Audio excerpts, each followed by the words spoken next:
Wow. What's wrong with your shirt, nigga? You been smoking crack? I'm good. Why you funneling yourself? Sweating and shit, man. No, it is hot, man. My air conditioner took a break. That's what the man. Listen, it's so hot in Arizona that your air conditioner will stop for a minute and turn on the fan.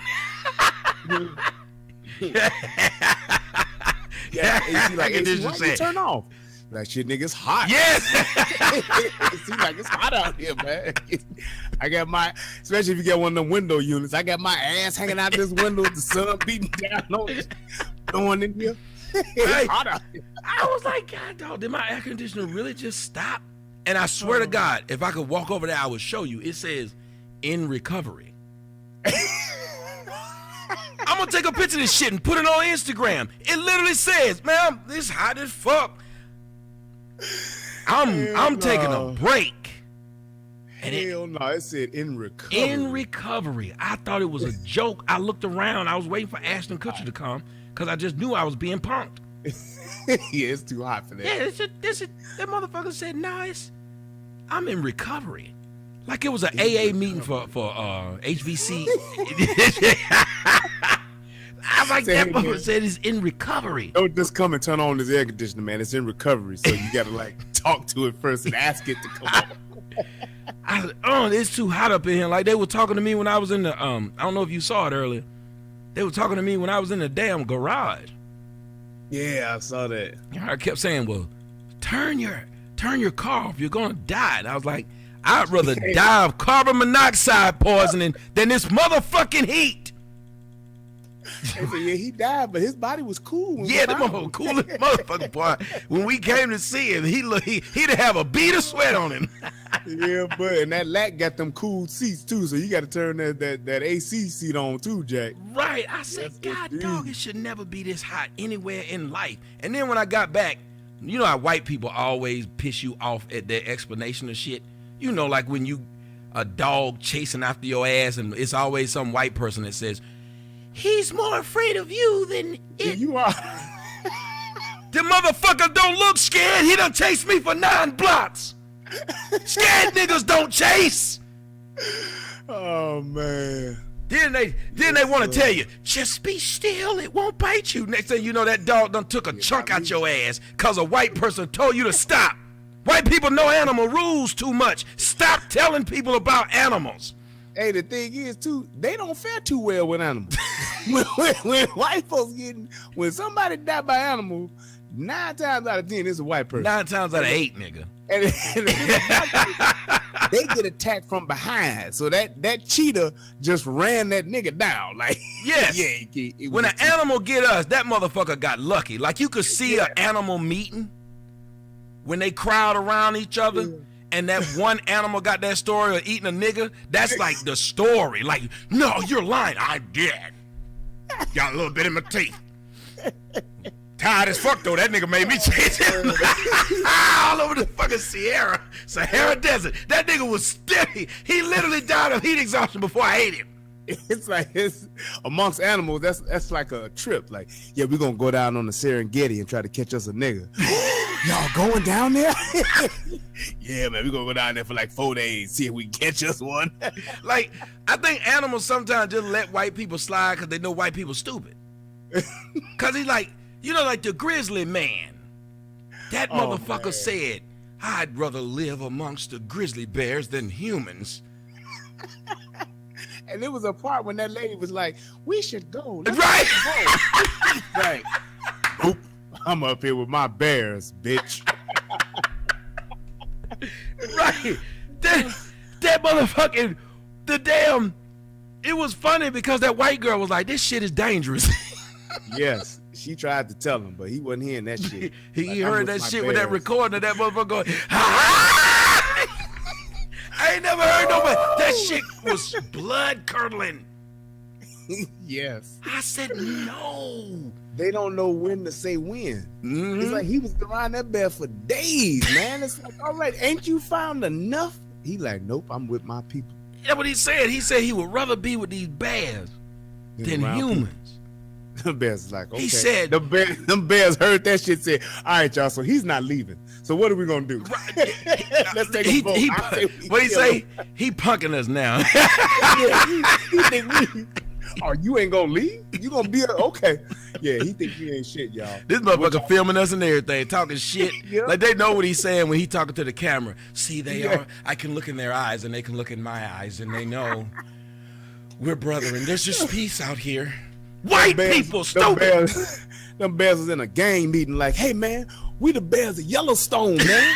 You can't let these motherfuckers punk us. They up here living amongst us, man. What the fuck? This ain't no zoo. I think we show these white people what time it is. Now all who in, they gonna be like, yeah, we gonna get his ass. He think this a zoo. We got to show this motherfucker. If we don't show him, they gonna send more of them motherfuckers up here. Yep, that's right. It'll be one today. It'll be a goddamn family of them tomorrow. I'm not living with no RVs. They gonna turn this shit into a pet zoo. We're bears. Bears is like, yeah, you right, man. Yeah, you right. My name's not Yogi. Yeah, cause they tag teamed that motherfucker. They ate so much of that bear. Yeah. I mean, they ate so much of that man and his wife. The biggest chunks they found was in the bear stomachs. I said, God, dog.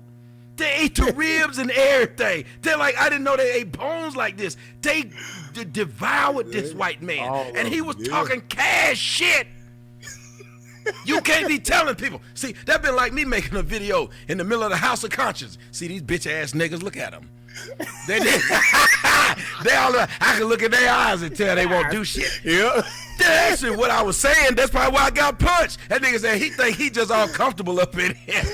Tommy said, I'd rather live amongst these conscious people than with regular people. I know motherfuckers like, hey, Jack. That's what they was like. This coon is too comfortable. Look at him filming and shit. Well, goddamn, Sarnetta, how long we gonna let this self-hater live amongst us? This shit is ridiculous. I'm gonna do something. I'm gonna do something. Me too. You ain't gonna do nothing, Sarnetta. Nigga, you gotta do something, Sarnetta. I'm gonna do it. I'm gonna set this motherfucker off. I'm setting it off. I'm gonna wait till he turn his head, and I'm gonna go for what I know. Fuck that. See, I got lucky. See, I ain't like the grizzly man. I'm not going back around them bears. I'm now with the bear poachers. At first, I love the bears. Now we need to poach them motherfuckers. I got away. I'm the nigga that got away there with my notes and everything. I was like, you all right? Yeah. Hold on a minute. Tommy, he gonna go before Congress. Yes. These bears are a nuisance and are a clear and present danger. These goddamn conscious people are a nuisance and they're a clear and present danger. I'm gonna be like the man on RoboCop. Them niggas are killers. That thing's a killer. I'm telling you, I got copious notes on all these niggas. Boy, that motherfucker saw that Air 209 come up. He said, that thing's a killer. I'm telling now. Outside. You better hope the FBI don't ask me to be an informant. I'm telling. All that goodwill I had before is gone. It's gone. I know animals when I see them. I thought I could talk to them motherfuckers. They are savages. That's right, man. Can't be amongst them animals, man, without them proper tools, man. That's right. You got to have them people, man. I'm telling you. Man, we are back. You are looking clear over there. You're looking handsome. You got your purple light going on. Got your prints on in the back. Got your ficus in your ficus still there. It ain't died yet. Nigga, you done bought a rubber tree. You ain't fooling about it. This is organic ficus. There are no GMOs or anything in this plant. It's all healthy, and it gives off good vibes. Monsanto had nothing to do with this. Guys, we're on the 13th episode of The Guru and the Whore, and we are in between. I've been back and forth, getting my ass whooped and getting turned down by niggas. This is a bad damn thing to get turned down by a grown ass man. Like, I felt like I was trying to call this nigga, and he was like sending me the voicemail. You know, you ever felt weird when you call a nigga and it go to straight to voicemail? Like, what I just do? He buttoned you like this. That's just embarrassing. You call a grown man, it went straight to the voicemail. And you thinking, well, wait a minute. I done left a message like that. Motherfucker, don't you button me, nigga. You call me the fuck back now. Yeah. I ain't your bitch. What you doing? Hey, you don't treat me. They gave me the bitch treatment. Yeah, you answer and tell me, let me hit you right back. I hit you right back. All right, don't button me. Yeah, we grown men. You been out. What you doing? No, sending me the voicemail.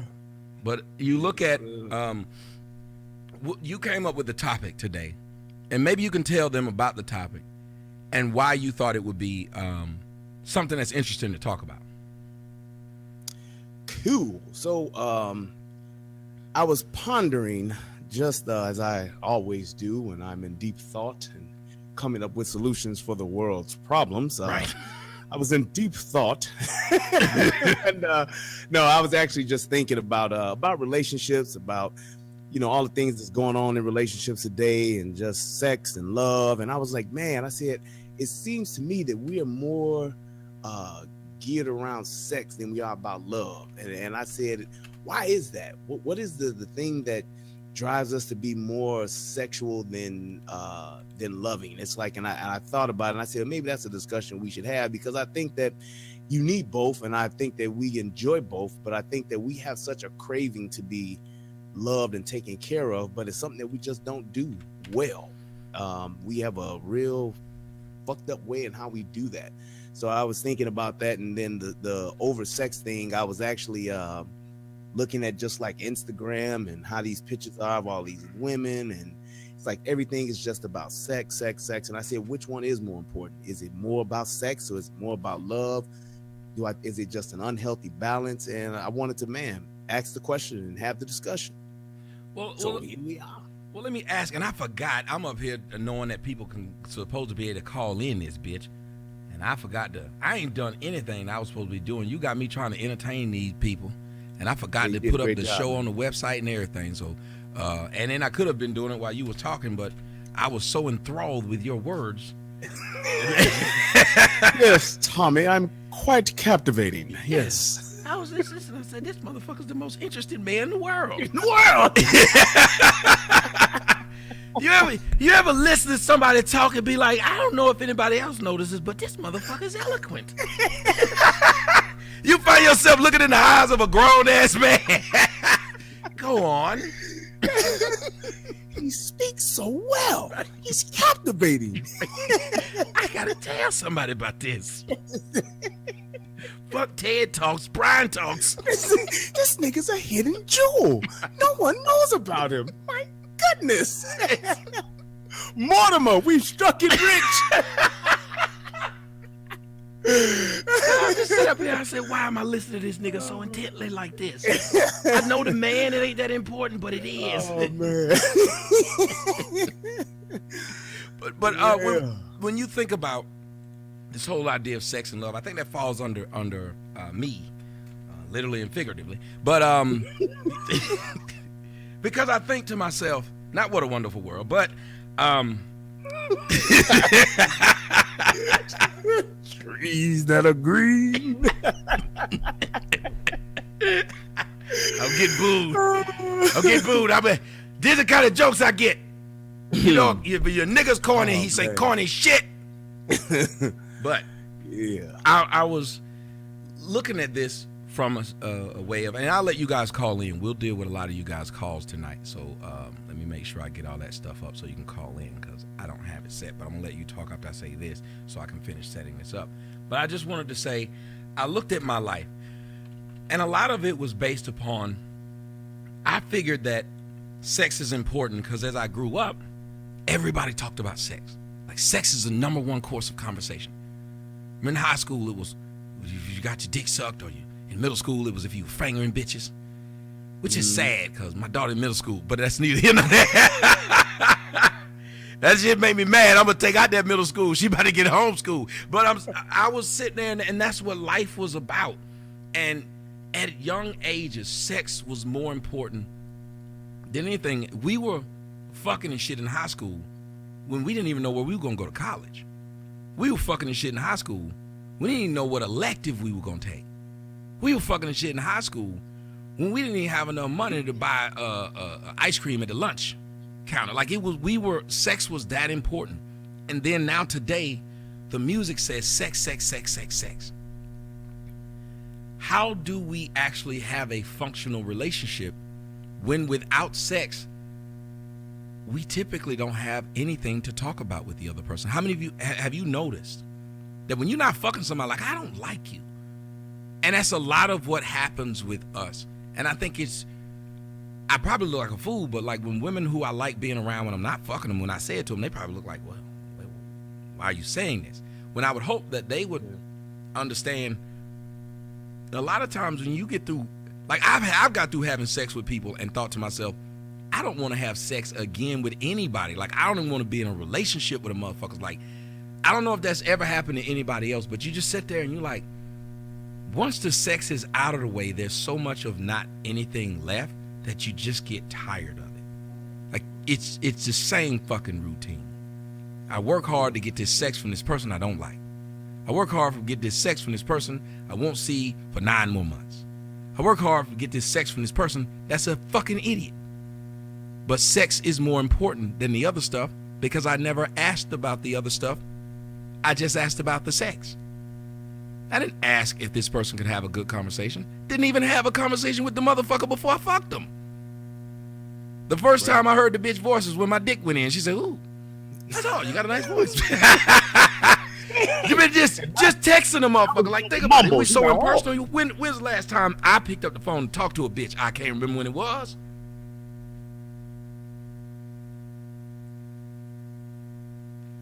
I think sex is kind of like, it's that one thing that binds us together when it comes to just the men and women aspect of relationships. It's extremely important. I think it's like oil in your car. You got to have oil in your engine in order for your engine to run properly. So it's like it's that binding agent that makes things work together well. I agree. So and I think that when it comes to when you're having sex and who you're having sex with and why you're having sex, I think that's where things get really, really gray. I think that's where we come into a lot of problems. It's the way that we're introduced to sex. Like you were talking about in middle school, grammar school, elementary school, whatever you want to call it. It was like, that's all we talked about, and it was like, man, whether it was, smacking a girl on the butt or getting your finger wet or actually having sex, you'll lie about it. You'll try to strive for it every day. I mean, as a kid, that's your mission. Once you start getting into sex and wanting to have it every day as a kid, that's what you want to do. Everything that you do is around sex. When you become a young adult, everything that you strive to be and everything that you want to be, it has something to do with you getting sex. When you are a grown man or grown woman, it's like you are functioning with sex somewhere involved. It's like whatever it is that you're trying to achieve as a man is so that you can have sex with different types of women, better looking women, more sophisticated, whatever the case may be. It's like that's always a factor that's being played. So it's like there's so much that's centered around it. And I think that that's by genetic design, but I think that we've kind of disproportionate how we look at it and how we view it. So I think that we've become over sex in a sense to where it is totally thrown off the balance of love and sex. Right. Like I don't think anything is wrong with sex. I think sex is awesome. I think it's relaxing. It like the best shit in the world. Like the best sleep I get is usually after you done gave me the Popeye treatment and blow me down.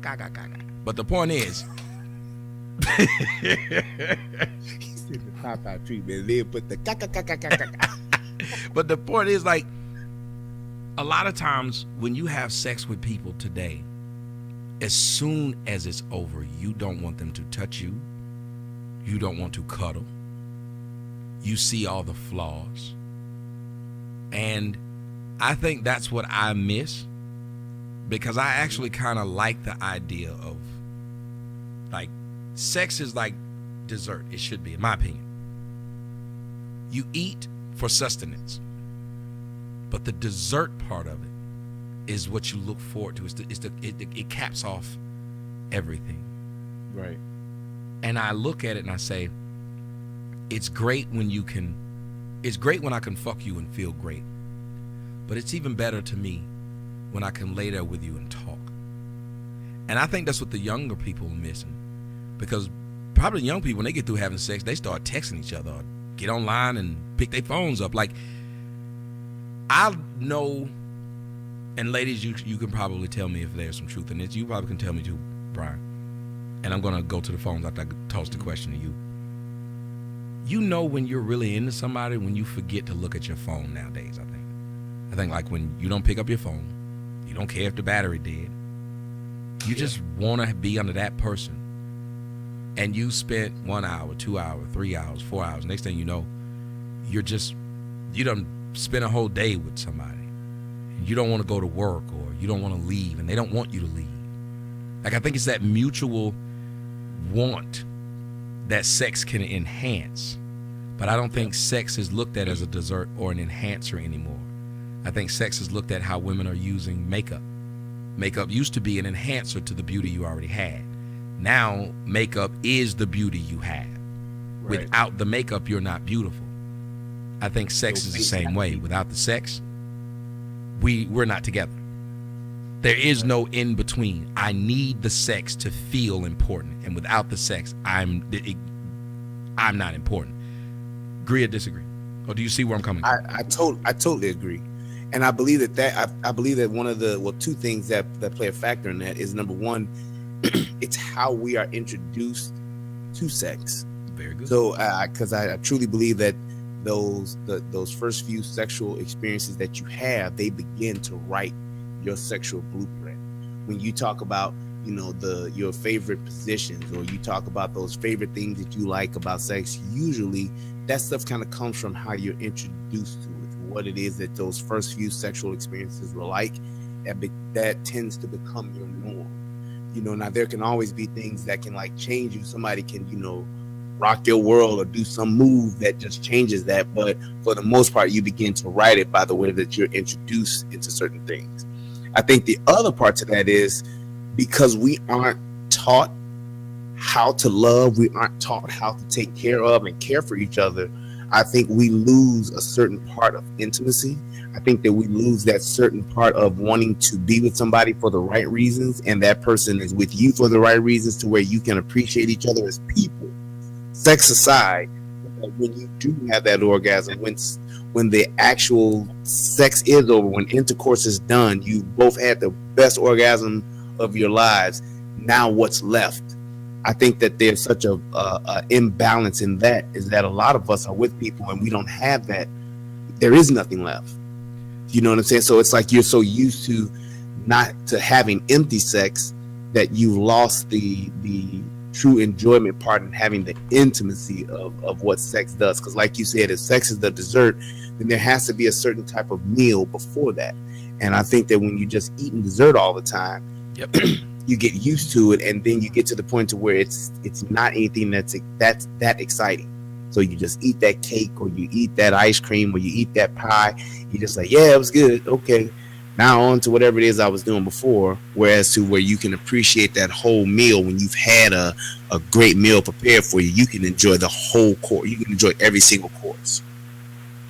I want to tell you, you sound just as awesome on the phone lines as you do right now. I'm starting to get too enthralled in what you say, and it's throwing me off. I'm starting to feel like a bitch now. Don't go on no motherfucking business meeting with this nigga. He will have you back at his hotel. I don't need that. Like I said, you just inserted him. Wait a minute.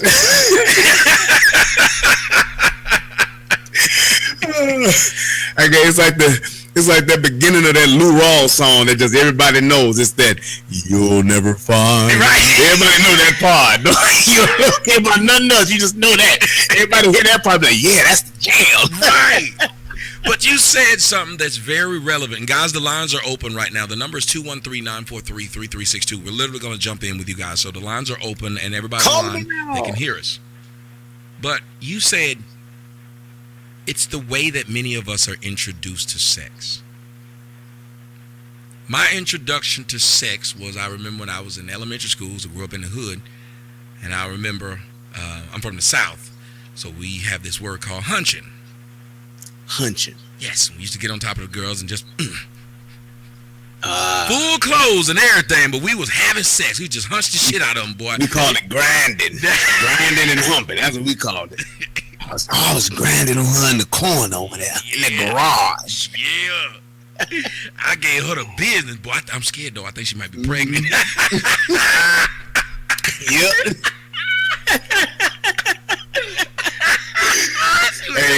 And don't get somewhere where you can grind on her and get your hand up her shirt. Oh man, boy. Yeah, buddy, that was it. Yes, Lord. Rubbing across them flatlands, boy. Woo! Man. Yes, but you sit up there, that was the shit. And you know why we were doing that and we thought it was normal? Because many of us walked in on our mothers, grandmothers, and shit like that actually fucking. Our introduction to sex was never in a loving way, because it wasn't like we called him fucking our daddy. It was a random nigga that was in the house. So we thought sex was just a part of what adults did. Same thing when you see people kiss, you think, well, that's what you're supposed to do. Or we see them holding hands, you think that's what you're supposed to do. All right. Then we're introduced to sex via music. The music is telling us about sex. We don't technically get it, but it's telling us about sex. I remember the first girl in elementary school, I think it was third grade, a girl named Christy. Christy grew tits. And boy, the dudes were stalking this bitch. She had tits and the other girls didn't, so the other girls were saying that she was a hoe because she got tits too early. Girls are mean to other girls. Like, they really mean. Like, she couldn't help the fact that she had titties. And even older women would say, the girl fast.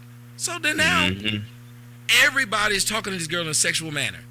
So what happens to this young girl? She becomes a recluse. She becomes quiet. Have you noticed that a lot of girls with really big asses and big tits usually have really soft voices? How many of y'all notice that? You know why? Because they've been fucked with ever since they were little. Either fucked with by told that they were fast, or fucked with by somebody actually fucked them. Yep. So you sit there and you watch this person become a recluse because the world is telling them pretty much all you're here for is sex. And that ain't what they're thinking, because they're children. Yep. And also, those kids are also, depending on what age this happens at, they're forced to hang with older kids because they're shunned by younger ones. And then therefore they're going to be introduced to more adult things at a faster rate than most normal kids. So a girl that may be 11, because she has large breasts and a large behind, she's now hanging with girls that are 15, 16, and she's getting more attention from older guys than the boys her age. So she tends to gravitate towards that more, because now, you know, she may be in 7th, 8th grade, but she got dudes in high school looking at her. Yep. I've seen old ass men when I was in the middle school, and they knew the motherfucker was in middle school. Yep. Don't care. I've seen the girls tell them, I'm only 13. I'm only 12. And the little nigga will keep riding beside her, talking to her out the window. You just heard this. Yeah. And so I think this is something that needs to be really talked about. The introduction to sex, because my first actual introduction to like a real sex, I was 10 and a woman decided to suck my dick. Now, if she did it today, it would have been awesome. But I was a 10-year-old and I didn't know what the fuck was going on. I was a 10-year-old that fucked with my head. Because I was just trying to watch cartoons. And then you have older boys telling you, yo, man, you good job. Yeah. And I wasn't thinking good job. So let me tell you what happened. As for 41-year-old man now, I still have a hard time dealing with women because of shit that happened to me with women as a child. Because I assume that the only thing you can do for them is fuck them, even when you don't want to. I've been around women and I honestly just was like, I don't really want to fuck. But if I don't do it, and it's a dumbass train of thought, Because again, as I grew up, I'm getting credit for someone violating me. Yep. And at the end of the day, even as men, when something like that happens to a young man, like you said, you were big up. We didn't even have the wherewithal to be like, man, I was fucked up what she did. We didn't have that wherewithal to even challenge that and say, well, why would you do that to a 10-year-old boy? You giving a 10-year-old boy some head, or you giving a 10-year-old boy some pussy? It's like she actually tried to fuck me until she got on top of me and was trying to put. It's a grown ass woman. She was 22. She was trying to put me inside of her, and I finally got away, and I ran out of the house and just stayed and waited till my parents to come home. I didn't tell my mom what happened until I was 19. When I told my mom, she laughed. She thought it was funny. Yep. And I said, First, she didn't believe me. She said I was lying. Then she laughed and told the story in front of everyone. Wow. And I thought, well, that's some fucked up shit that people think this is cool. Wow. And then when I told the story on my show, I got people making YouTube videos saying, this nigga, I told y'all that nigga was gay. I have a woman suck my dick. I thought it was awesome. I was like, yeah. So are we saying it's open season on young boys? But then we're saying it's open season on young girls. We don't say it publicly. Yep. But look at how all they do is try to fuck these little young girls. And these little young girls are fast. Talk to some of them. They know they way around dicks and all kind of shit because that's all they've been exposed to. Mama is sitting up there out fucking. Most of these young girls are cooking and cleaning and shit by the time they 8, 9 years old, taking care of their little brothers and shit. What you think this 8, 9-year-old girl who always come home and cook and clean when she walking through the damn hood, what do you think is going on in that damn house when they know mama ain't at home? What do you think happened when that little young girl reached puberty and she having to ride 3, 4 trains to get home like they do up? I was noticing that in Chicago. Yeah. The young lady that was there was like, we've been riding these trains for years. Yep. We know we've been riding these as little girls.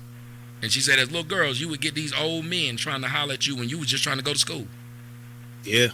I've witnessed that. I've witnessed that myself, man. I've witnessed a man that was, at that time, he had to be at least 10 or 12 years older than me.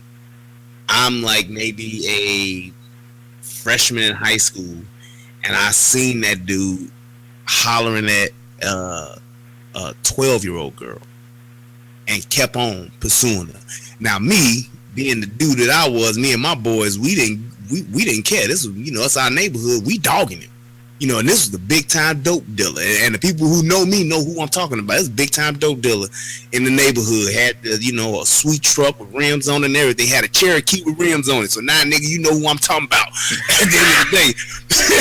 Yeah, it's like that. But it was like we was dogging him and calling him out. But he didn't care. And neither did her mama. At the end of the day, because he had bread. And it turned out, he was breaking her off. He giving the mama money. He giving the little girl money. Before you know it, the rumor's out. Man, he hitting it. Like, wow. But we was, and us being young guys, we 14, 15 years old. We at least saw it and called it out. Like, nah, nigga, you bogus. You trying to holler at a 13-year-old. You a grown man, Joe. And he like, no, it ain't like that. And that's what it really was. You know what I'm saying? But it wasn't nobody else that was older than us that could actually challenge him, and that would. You know how many young girls have had that story though, bro? That mama done let dude up in the house, and long as he paying she that know bread. He fucking the daughter. Yep. She's so lonely and need a man there that she will let this man stay in her. And then when it finally comes out, the truth comes out, she more mad at her daughter for fucking her man than she is for her man for fucking her daughter. Because you got to understand, your daughter was looking for your love. So when she see that you love this man so much, she probably just fucked him to get the same attention that you was seeking. Mm-hmm. And that's the sad part to me about little girls and women. There's a different... boys and their fathers compete. But they compete differently. Yeah. Like the dad is like, he's muscle. He whoop his son ass every time his son get wrong. He choke that little motherfucker. He elbow him a bit. And the son be like, I can't wait till I get big enough to where I'm like my daddy. But by the time he get big enough to want to whoop his daddy's ass, he done gained so much respect that he would never even cross that bounds. Because I done seen grown-ass men still feel like their daddy got that old-ass man strength. That motherfucker might get you in some weird-ass hole. Yep. You ever wrestle with your uncles and shit when you about 16, thought you got tough? Hey. Somehow this old pot gut motherfucker Man. let me go! Let me go! The one time I stood up to my daddy, I stood up with the mindset of saying, oh, he's gonna whoop my ass. But at the end of the day, I'm gonna say what I want to say. He just got to beat my ass. But that's exactly how I looked at it. Like I know I'm gonna lose, but I got to stand up for this because this was what's right. Yes, that's what we gotta do. But yeah. Girls compete differently with their moms because the mom views them differently. Yes. Mom sees their daughter as taking their youth. Your daughter got nice, pretty titties and a fat ass, and she 13. Well, depending on when you had her, you 35, and your shit is sagging. Mm-hmm. Your ass ain't big like your daughter's. The people are seeing that your daughter finer than you. The people are seeing that your daughter look better than you. Your daughter's still just a little girl, though. She carrying the books. She trying to cover up her titties because she kind of embarrassed that she got them. Yep. She trying to wear bigger clothes because she tired of people trying to keep saying shit to her. I dated a young black girl, and all she was like a hoe, just a damn hoe. Everybody been fucking her for a while. And I remember she said that the girls in high school, since she was middle school, they used to make fun of her because she had huge tits. And she said all they used to do was say she had breast implants. She said, I'm a fucking kid. She said all the women would, and then she told me about how her mom's boyfriend was fucking her. Well, the girl's head was so fucked up. The reason I ended up being with her because I was dating her friend. She was trying to fuck me because I was with her friend, and of course I did it. I'm a young man. And then when I finally told, because I felt bad, so I told my girlfriend, I was like, I've been fucking your friend. She said, she always does this. I said, wait a minute. So you brought me around a bitch that's known for fucking your men? So I stopped and I thought about it and I said, but this is a young girl and that's all she knows. She's not happy living like that. Why do you think she keep fucking her friend's man? She wants her to be as miserable as she is. A lot of these young girls, they really do want to get out of the cycle of sex is the only thing that's important. But they don't know how.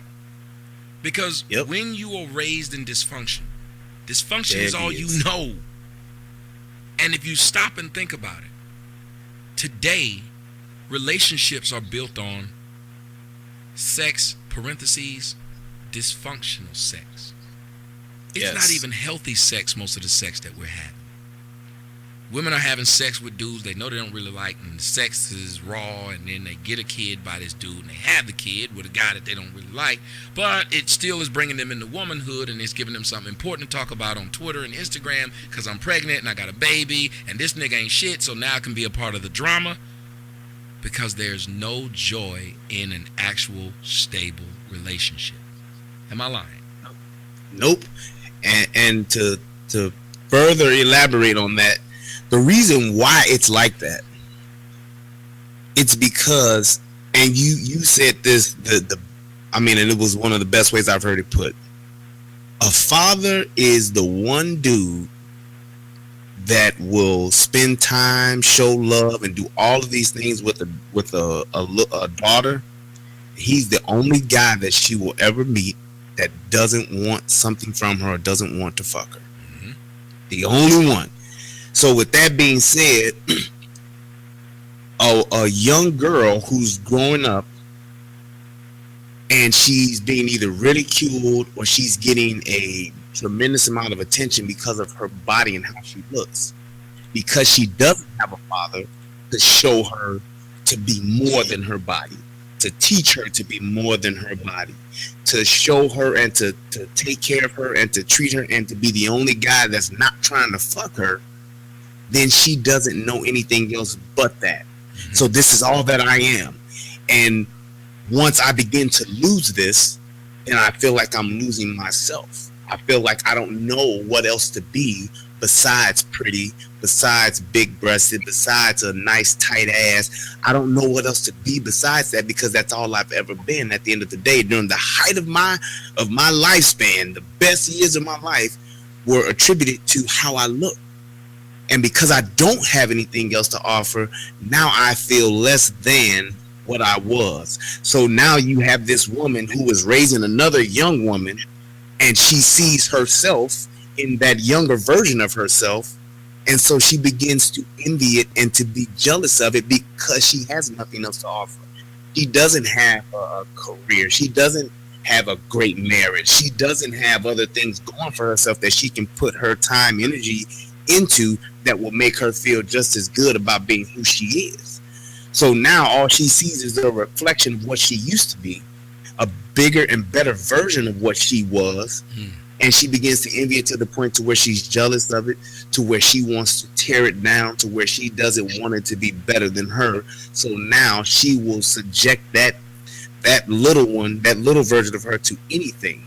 Another boyfriend, another nigga, another uncle, another cousin, whoever it may be, that will bring that tarnishing effect to her. And what she'll do is say, push it. It worked for me. It happened to me too.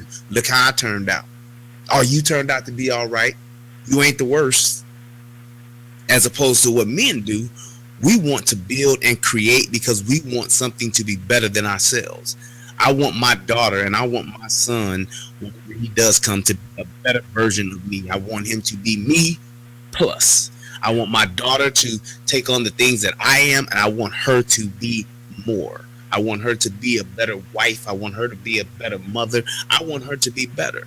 And when a man is with his children, he sets the tone of that in his household. So he won't let that mother pick on his daughter. He won't let that other uncle or that auntie or that niece or that nephew pick on his children, because he knows and he understands that those children are his legacy. And that is a reflection of him.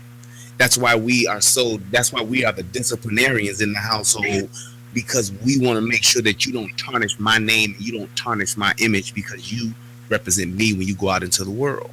And because we've lost that part in our lives and in our families and in our homes, this is the ramifications of that. This is why things are so out of proportion, why they're so out of balance, because we don't have that man at home to set the tone and to keep those boundaries in order. That's very deep, because the man is the protector. Now, before I even go on, ladies, please understand, if you got a man and you thought he was worth a damn and you realize he ain't shit, if you care about your kids, you get the fuck away from him. Don't listen to somebody say, well, you need to have a man. And no. You need to have a man worth a fuck there. And if he ain't worth a fuck, it's better that you go on with your life and you protect your children. It is the man and the woman's job who has children to protect their children. Yep. I told my daughter, and I tell her this, I think I told the people last night, I said, if me or your mother is doing anything wrong, you have every right for yourself to say something, and not to us. You say something to someone else. You let someone else know what the hell is going on. Because a lot of these parents, so-called family members, actually use the fear and love of their children to be able to violate their children. Yep. The sexual violation that goes on in these households, especially to these young girls, because to me it's one of the saddest stats, that I think it's about 3 out of 4 black girls have been molested or raped before they turn 15. Wow. The black girls you are watching, and that's why I say the BTs aren't born, they're raised. Yes. These girls that you see out here walking around hard and talking shit and being rude and shit, you know where a lot of that come from? They done had to deal with so much bullshit in their lives. They done had to deal with so much of this crap. Mm-hmm. It's a software installation package. Yep. Thank you. They upload it. Mm-hmm. They say, hey, you got a new baby. Yep. When she starts talking and walking up, we're going to download this BT 1000. What is that? They got the 1200 edition out. Oh, yeah, that's that new one. That one don't stop. It's guaranteed. And look at how these girls, who now they've been uploaded with this new software package, and then they get kids. Look at how you see them talk on their Instagram about their children. When we talk about sex, because we were still on sex. What do you see these girls when they post up photos of their sons? What are they saying about their sons? How are they talking about their sons? Go ahead, let me know some of the things you've seen these black women post about their sons. This my little man. He's so fine. He my little, he the head of the house. Yeah, this my little one. And you don't just hear the mama saying that. You hear the mama's sisters. Yep. You hear the mama's cousins. You hear the mother's godparents. The godparents talk about them boys like that. Oh, what you doing this weekend? Oh, I'm going to go get my little godson. You know, that's my little man. And I'm going to take him over to the house. And I'm going to take him out, get something to eat, get some toys. We'll go to Chuck E. Cheese. Oh, yeah, I had my little man this weekend, girl. Yeah. And all they do is just smile all the way. Ooh, girl, he gonna be so fine when he grow up. You gonna have to beat the girls off him with a stick. You talking about a 3-year-old, a 4-year-old, a 5, and then they dress them like little grown ass men. Got their pants sagging. Show the little nigga how to hold his dick. Wear his hat to the side. Keep his hair cut so he can look like a little motherfucking man. He got swag now. Yep. Then dancing to all the songs. Then doing I all heard the dance moves. Yo, Brian, I heard one woman say she was changing her little boy's diaper, and she said she don't like his daddy, but he got his dick from his daddy. Oh yeah, how the fuck can you put that on Instagram? They all do that. And it's like I don't understand what it is that you're thinking about to where you are acknowledging a baby's penis. You're acknowledging a baby's penis, and that's okay. Because at the end of the day, if you heard a dude say that about a little girl, ooh, that little baby, ooh, she got a fat pussy. Mm-hmm. She gonna be something when she get grown. That's the pedophile. He needs to be locked up. That motherfucker there ain't no good. How could he say something like that? But you can laugh and joke with your girl. Ooh, girl, won't you? And you or him, girl, go change him. Change him, and you see what I'm talking about? Mm-hmm. Let me change little man, little Jamal Quavius. Let me change him. And they go and say, oh yeah, girl, I seen this little thing. Boy, that thing gonna be big. Now you think that not only he don't hear that, but what about his older sister? That's 4, or that's 5, or that's 6. What about when he get older and you bring it back up? Ooh, I remember I used to change your Pampers. Yeah. Well, now you 8. I know that thing bigger than it was then. But we laugh that off and we joke about that. And we think that that's cute and that's just, that's just family stuff that people talk about.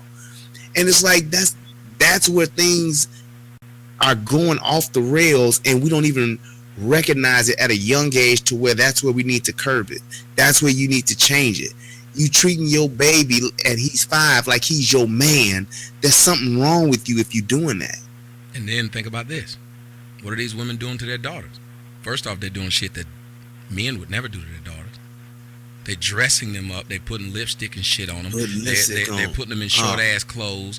They're literally doing these things to their daughters. And I watch them where they have them in the little ghetto girl stances. They make them have they're making them doing the twerking now. How many videos have we seen of these little girls do? I mean, it's ridiculous.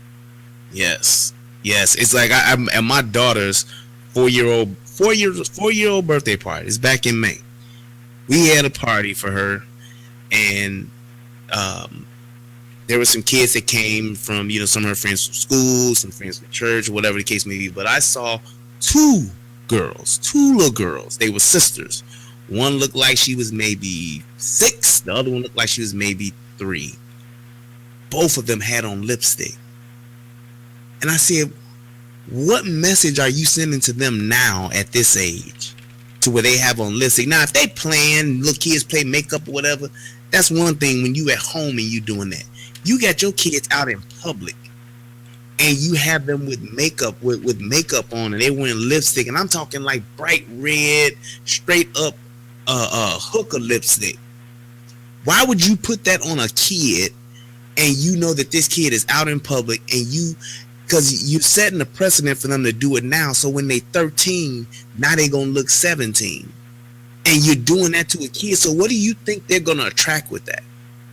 they're gonna attract a man. A dude is gonna look at that and be like, "Oh man, she cute. I hit that." Mm-hmm.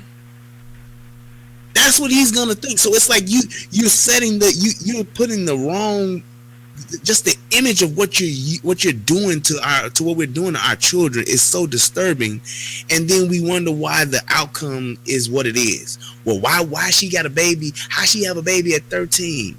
Because she was being treated like she was 17 when she was 12. That's why she got a baby at 13. You letting her hang out with her 17-year-old sister, and you know her 17-year-old sister is going to have some boys over, or they going somewhere where it's going to be some older boys. How long do you think it's going to be before one of them dudes be like, well, shit, everybody else got one, let me get one? Mm-hmm. Then you think about this idea of how did we get to a point where today's relationships, are they built mostly on sex, or is there some love? I think that we are so far sexualized in the black community that sex is love now. I think the line is blurred, because if you listen to black women talk, they speak like dudes. Sex is just as important to them as it is to anybody else. And I'm not trying to say sex isn't important. Sex should be something that you enjoy. But it used to be an intimate thing too. It used to be something that you wouldn't get on Instagram and talk about, I'm about to go home and get dicked down by my man. They're doing it now. Yeah, like, oh wait. Like, I like it when you send me something like that. And for as cool as it may look to have you say something like that online, do you really want to say that you coming to fuck me knowing that in 2 months you probably going to be broke up with me, and and it's the fact that doesn't even bother them. I have to tell most young girls, I don't want to hear about some shit you've done. I just don't. Because they don't think it's odd. Because I'm sure they sit around talking to the other little niggas that they talk about the other niggas that they fuck. And you keep thinking, it used to be a time where a woman knew you don't do this. Kind of like when you go to a job interview. You don't talk about how you got fired from your last job from watching porn. You just don't do that. You don't. Yeah, even if that's what happened, you just don't do that. Yeah. But it goes back to what we were saying earlier. When you have respect, or what I was saying earlier before you came on it, when you have respect for somebody, some shit you just not going to say to them. We have lost respect, and the lines are blurred, and there is no such thing as love anymore, because sex is love. And if you stop and you just think for 2 seconds that if sex is love, even though we know sex is temporary, that means love is temporary for us. It's not a long-standing thing. It's not something that'll last. That's a problem. We view the shortest sighted part of intimacy as the only part, the only true, real, tangible part of that intimacy.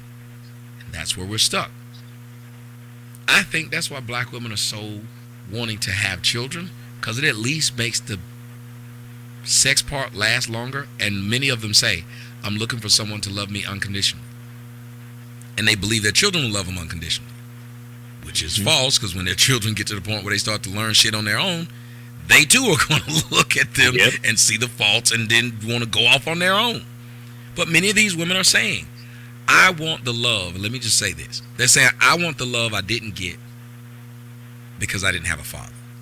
See, their father loves them typically unconditionally, but they're being taught that love. See, they have children and they try to express that want for that love, but they don't know what it is. So they have a hard time doing it. So it's that temporary thing. That's why when they have one kid, when the baby hair leave that kid's head, they want another one because that kid is old now. That kid is had napping now. It done got darker. Flaws have shown up. It ain't the little innocent baby that everybody wanted to see pictures of. Right. Now it's just irritating. So they have to have another one and start back over. Same thing with the sex. It's temporary. I'll give you the last word before we go to the phone lines. Yeah, I just think that when you don't have a blueprint to teach you how to not necessarily be the exact same thing, but to teach you how to build something. And because you don't know how to build, all you do is just exist. And when you're just existing and you don't have anything to work for, to build, to work towards, to say one day this is my dream and I want it to be this, and this is how I'm going to get there. Mm-hmm. See, sometimes you can just say, oh, I'm going to do this, or I'm going to be that. But if you have no plan to actually get there and to actually execute it and do it, then you find yourself not doing it. So it's like there was a time when our women wanted to be wives and mothers. And there was a time when our men, when us men, we wanted to be husbands and fathers. We wanted a family. We wanted to take care of our family. We wanted to be there for our family. We wanted to be the breadwinner, the protector, and all of those good things for our family, because the blueprint was already in place, because that's what our fathers before us did. That's what our grandfathers did. That's what our great-grandfathers did. And we were there to see that. How often now does a son know and live with his father, spends time with his grandfather and his great-grandfather, or at least met his great-grandfather? Yeah. We don't have that. And because that's totally broken down, we've lost that. We kind of like, now we don't have a blueprint. So what do? We do what we know and what we see and what we're exposed to, which is sex. Yeah. And because we crave love, we want love, we ultimately desire to be loved and to be taken care of, but because we don't have a blueprint for it, we're just trying to build it off of sex because we think that's the way we can get to it. Yeah. Ladies and gentlemen, if you are watching the show on TNN Raw 2, I'm going to move it on over to the Guru and the Whore channel. The link is in the I keep putting the link up. You guys can come over here and you will see your comments and everything on the screen. The reason why you guys are making comments but you're not seeing them on the screen is because you're not on the right channel. So we're about to go over there now. I'm going to shut you guys down here momentarily, so you can go over there and hear the phone calls as we're about to talk now and ask people all the question: are today's relationships mostly built on sex and not love? And if so, your opinion of why, and if things can be changed right now. Come on over here. Come on over to our place. I used to say that. So by that girl, I would say, all I wanna do is come all over your face. I used to love it. That song would come on. I was like, yeah. And that's what the thing is. Like, if you even notice, all of my jokes revolve somewhat around sex. It's because I've been so sexually perverted. And some of it's good, some of it's bad. Some of it is really like it's like when I was getting the barbecue. They saw the white girl. I was just making the white girl laugh. I'm reading the comments. Get her number, man. Yeah, I saw it. Get her number, man. I'm like, I actually can hang around women and not try to fuck them. And I know it's odd, so then I'll be dating a woman and she'll see me around other women. I know you fucking that bitch. And she's thinking, you doing it because I know I do it. If I was that bitch, I'd be trying to fuck me today because I know you're doing it. Bitch I'm with. One of my ex-girlfriends hit me up and asked me, I see you hanging with Lethal Lips. We should do a threesome. I laughed. And then I called Lethal Lips to see if she do it. But the point is... Hey, Lethal, I got some work for you. But no, it was like, oh, no. Like, I get it. Because we're so sexually perverse now. We don't even believe that men and women can actually be friends. That they can actually be around each other and not do something. Because like you said, most of us know that we can't. Yep. Most of us know we can't be around people and just be around them and go on home. Nope. Somebody gonna fuck. We gotta fuck. We gotta set it up to where somebody gonna fuck. We gotta make the situation look like somebody gonna fuck. My friends, when you tell them we're gonna Hey man, I got the game on over at the house. Why don't you come on through? It's gonna be in the whole down. Or they just show up and where the hoes at. Yeah. There would be some hoes here if you brought some with your jackass. So she didn't bring nothing. There ain't. How about that? Yeah. All I brought is Madden, nigga. You didn't bring no hoes or no damn CD for the PlayStation. You didn't bring no extra controller. Now y'all gotta watch me play the whole season. Man. And I'm definitely a believer in that, man. I believe that men and women can't be friends, and I say that because I believe that men and women can't be friends without one or the other catching feelings to the point to where they would go that far. So that platonic friendship, like, I believe that. Like long-term friends, I'm fucking you. Yeah, we stay friends long enough. I'm fucking you. Like immediately, like if I laugh and joke and you go on about your own damn way, I can do that with women. Yeah. Stay my friend long enough, we gonna fuck. Now after we fuck, we go back to being friends. Go back to being friends, but yeah, we gonna get it in. Yeah, we just get it out the way. Like you can have that conversation. I've been friends with over a couple of years. Yeah, we cool now, but I drilled that bitch. Right. That was a time in which we were bored. We know each other. We can just get it out the way, you know. Yeah. We don't need to have no sexual tension between us. We two good friends of that. Yeah, this is not sexual tension. We just trying to, help each other out. You look right, all tense and shit. If you really my friend, you can get along and help me out in this situation and move past this. And women always strengthen our friendship. What does that women always say? Women say that they want to be friends first before we get in a relationship. Mm-hmm. I always ask them, why the fuck ain't you dating one of your friends, you dumb bitch? Right. Why are you on Tinder? You need to be dating one of them niggas you already know. So I know that's bull crap when they say it. But it still goes back to maybe they're trying to stave off the idea of, well, I don't want to have sex just yet. So what can I say to this man to stop him from wanting to have sex and see if he'll want to get to know me?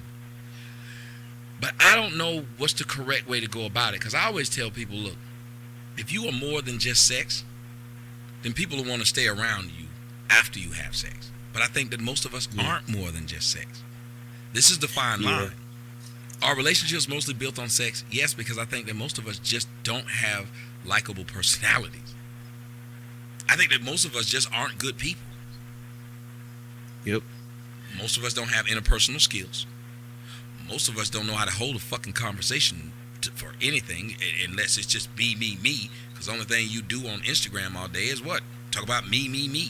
My. Mm-hmm. So we don't even know how to listen to people. Notice that most people can't even wait for you to finish a fucking sentence before they jump in. They don't even hear what you're saying. How many times have you had a discussion with somebody and you had to tell them, that ain't what I said? Yes. We're not built to listen anymore. That crazy son of a bitch that was up there with that woman today when he was on the show, he just wanted to be heard. Yeah, I didn't know what his deal was. But I don't know.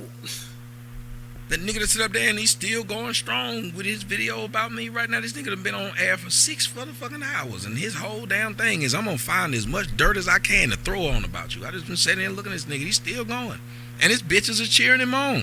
Now here's the question you'd have to ask: what is going on in his life that he can stay glued to that chair that long to talk about a man that he just got mad at a few hours ago? I got punched and I didn't stay online talking that long about the nigga that punched me. I think that there's an unhealthy obsession that people have, in particular you, because of what it is that you do and the way that you do it, because it's so controversial and it's such a taboo thing, because nobody's really never been here in this space that you're in. Nobody's been here on the level that you are at. I can't think of myself anybody that has presented the content that you have presented on the level that you have presented it to ever. I just don't know of anybody. So because of that, I think it's easy for especially for new guys that are just getting into YouTube, and then you have guys that are like jealous of your platform. It's easier for them to not necessarily get attention from you, although that's the ultimate goal, but just to get attention and to get their gears going. I think it's easier for them to come out against you because there's so many people that are trying to appease women and get their graces and get their attention, that they'll come at you, so that they'll say, oh yeah, he's one on our side, he helping our agenda, so yeah, we're gonna be cool with him. And those guys are doing that when ultimately what they want to do is they want to be able to be you, or to be on that level that you're on, even if it's to say, well, I'm the opposite of Tommy, but I'm on his level. And because they're not on that level, and they don't understand the work ethic that it took for you to get there, they don't understand that what it is you've sacrificed to get there, they can't appreciate it. And because they can't appreciate it, they can't never have it. We're working to tear it down. Like when somebody's saying, I want to be at his level, do what you need to do to get at my level. But their way of getting at my level is to do like what most women are doing, which is, well, let me bring you down, because I can't get to where you are. So I'm going to make all these videos and talk about how nasty he is and disgusted he is, and nobody needs to watch him, and you're stupid, don't donate money to him. Let me bring him down to where I'm at. Yep. And that's, I think, a part of that dynamic that makes it to where we don't know how to have real relationships, because it all boils down to how you feel about yourself and your abilities. The reason why sex is so important to us is because it's instantaneous. It's hard to be with somebody for a year, much less some years. The most of these young girls I know, they be in their mid, early 20s. And them bitches done had several boyfriends. I mean several boyfriends. Not just boyfriends, niggas they dated, like niggas they fucked. Yep. And you thinking, wow, at such a young age, you've experienced, and I'm a big believer in, when you fuck somebody, you tie a soul with that person. Soul ties, absolutely. And you start to bring in their demons as well as their good qualities. And that shit is inside of you. And I think that's one of the biggest reasons why we're so used to the short term, the sex, than the long term, the relationship, because we have so many damn different demons in us. And most of us are fucking people who are fucked over in the head too. So you done added more ghosts to your 13 ghosts? Yeah, that's right. Come on, 29 ghosts. You know what I'm saying? You done added more ghosts. It's not looking good right now, but this is what I'm currently in. So we look at sex as like we're so fucked, which I think sex is a good escape. I do. But jumping out of a plane with no parachute is a good escape too, until you hit the ground. It's got a fucked up ending. It's got a fucked up ending. I think a lot of what we do, if you look at most of the sexual partners we had, all of us, I want y'all to think about it. Was it not like the exhilarating excitement of jumping out of the plane and then you hit the fucking ground? Like every time you break up with that person you've been fucking, it's a bad breakup. It's like you don't want to deal with them. They don't want to deal with you. You telling your friends that they ain't shit, and you got to stop and you got to think, well, wait a minute. Everybody I'm fucking, like, I don't even talk to them now. And like with most of you women, let me tell you the story of y'all life. Y'all can tell me if I'm lying. You fuck me, something happens, we stop talking. 3 to 6 months, I hit you back up to see if I can still fuck you again.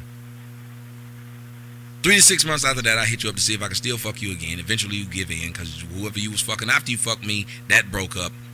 So you remember some good shit about me instead of the truth of what happened and why we broke up. You'll fuck me again. It's just this long-ass, vicious cycle of you're in love, you don't talk to that person anymore. Because I think that's odd that we'll be in love with people and then straight up hate them. That's why I understand that song when it says there's a thin line between love and hate. Because there's people who, you know, you got your girl, she's sucking your dick, letting you come in her perm and shit. And now all of a sudden, if she saw you going down the street, she'd shoot you a bird. How the two people exist in the same sentence, I don't know. But they do. And I think it's because we don't take sex. Sex is so, and that's why I talked about the young girls. Sex has become such old hat to them that giving sex to somebody is not a problem. Like it doesn't. Most women today will suck my dick before kiss my lips. That's how far we've gotten away from intimacy. You just suck the shit out of my dick, but ain't kiss me once. We're so far from true love that you'll see women with 3 kids by 3 different dudes and ask them, Why are you not married? You know what her answer will be? Come on. Her answer will be, oh, that's a big step. Oh. Having these kids is not a big step. Yup. But that idea of attaching yourself to someone is. Yes. So that goes right back to, if we're asking, are these relationships built on sex or love? The most scariest thing you can do to a black woman, and I want all you men to test me on this, ask her to marry you. Man.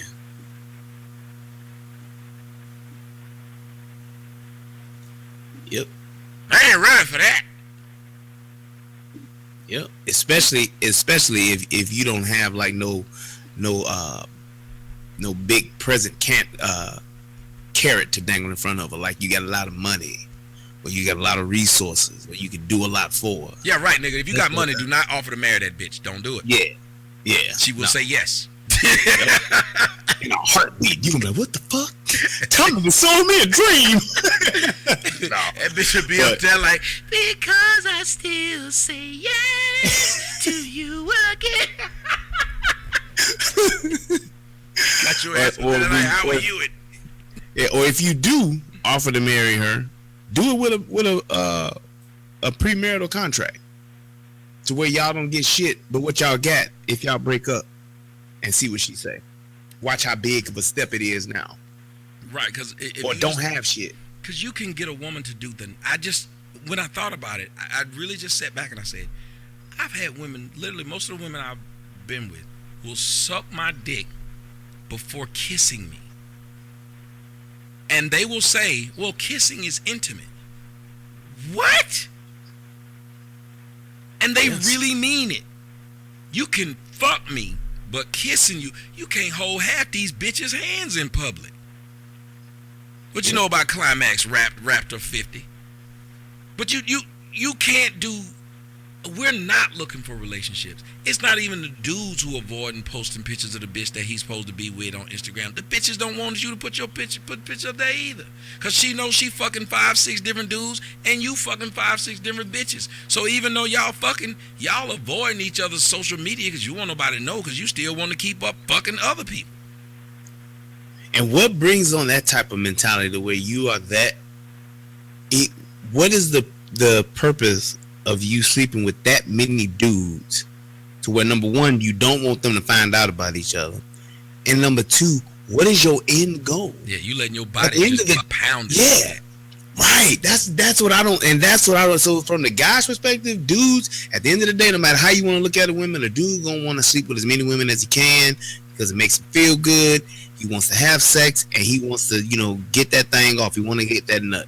But as a woman, at a young age, your most precious asset is your body, and you should be taking care of that with the utmost care. Like, you should not be wanting 4 or 5 dudes, getting a pound game on your body, because it takes its toll. It's like a car. The more you drive it, the more it's gonna break down at the end of the day. And it's like a dude who's gonna drive this car. If he ain't doing nothing but renting that motherfucker like it's a rental car, you treat a rental car like a rented mule. You don't get no damn about no rental car. I'm gonna drive this motherfucker wherever. I'm gonna do whatever. Then I'm gonna put some cheap, shitty ass gas in it and turn it back in. And I ain't cleaning it. I ain't gonna vacuum it. I ain't gonna wash it. I ain't gonna take care of it at all. Yep. I'm gonna drive it up on the grass when I go to the picnic. I do donuts when I return it. I'm gonna peel off rubber when ain't no police around and I see a straightaway. I'm gonna drive this car hard, and that's what dudes are gonna do. And it's like you get to the point to where you have this wonderful asset of being a beautiful, young, vibrant woman, but you just letting any old dude just beat it up for the right price. Whether he can, take you to your favorite restaurant, or he can buy you those shoes you want, or get you that purse, or you can just hang out with him. I don't think it's a price anymore. He got to be in it. I don't think it's a price no more. I want the young girl just fuck on a humbug. That's true. Humbug, they be fucking motherfuckers that can't even put gas in their car. They gotta get an Uber to go fuck a nigga that can't even get them an Uber. and then find themselves a way to Uber back. And I'm thinking, what the fuck is going on in this lame ass club? And you listen to a lot of, like, I've seen girls same age, and you can tell who's fucking and who ain't. They be the same age. Both of them be 24. One 24-year-old got tits and shit like a 24-year-old. You know, their titties be at attention like this, like the sergeant is always around. Mm-hmm. Shits don't move. Look like they fake. They have to tell you they ain't fake. Yeah. Then the other one be the same way, and they tits be like, man, I'm sick of this shit. they got them lazy boy titties. They done hit that the sergeant came in, they done shot him a bird. Fuck you, I'm going AWOL. Yep. Got my feet up. And it be simply because, like my grandmother pointed out to me, she was like, when them girls have been through some shit physically, their bodies will show it. Yes, your body tells your story. Mm-hmm. Yes, it does. And I sat back, I was like, wow, because I remember when I was dating a woman, she was in her late damn 30s. That bitch titties was still setting up. She had no kids, and she literally was like, I ain't out there fucking like that. I don't do that shit. Motherfuckers didn't know it. There were no niggas who could tell me I fucked your girl, and it was pretty cool. Yep. As a matter of fact, Rita Granberry. Mm-hmm. Rita's in her 40s. When I was with Rita titties set up like this. They still set up like that now. Rita had been with women for 15 straight fucking years before I had got with her. She hadn't been with no dudes. Pussy smell like a field of honeysuckle. Like, it was weird. How your pussy smell like that? It was like degree deodorant. The harder I fucked it, the more odor protection it had. I was like, I'm trying to make that motherfucker stink, and it wouldn't. He said a field of honeysuckle. God damn. I ain't thinking that shit. I'm just saying. It was like, I got the mental picture of it now. You know, right when motherfucking Maximus was going to see his family when they was killing him? He was going through the wheat fields. I was like, what she got in her pussy? Some motherfucking Glade plug-ins? Like, this is weird. But because she wasn't giving it out like that. The more that motherfucker been work, the more that motherfucker just do what it do. Oh, man. You can't keep, because first off, women need to understand that their vagina is an open wound. And it's a moist open wound. And you letting all these different souls in. You getting gangrene in that motherfucker. And I understand that sex is still, it's fun. I'm not trying to tell women that sex ain't fun. I'm not trying to tell dudes sex ain't fun. What I'm trying to say is, and this is hard coming from me, why can't we make it mean something?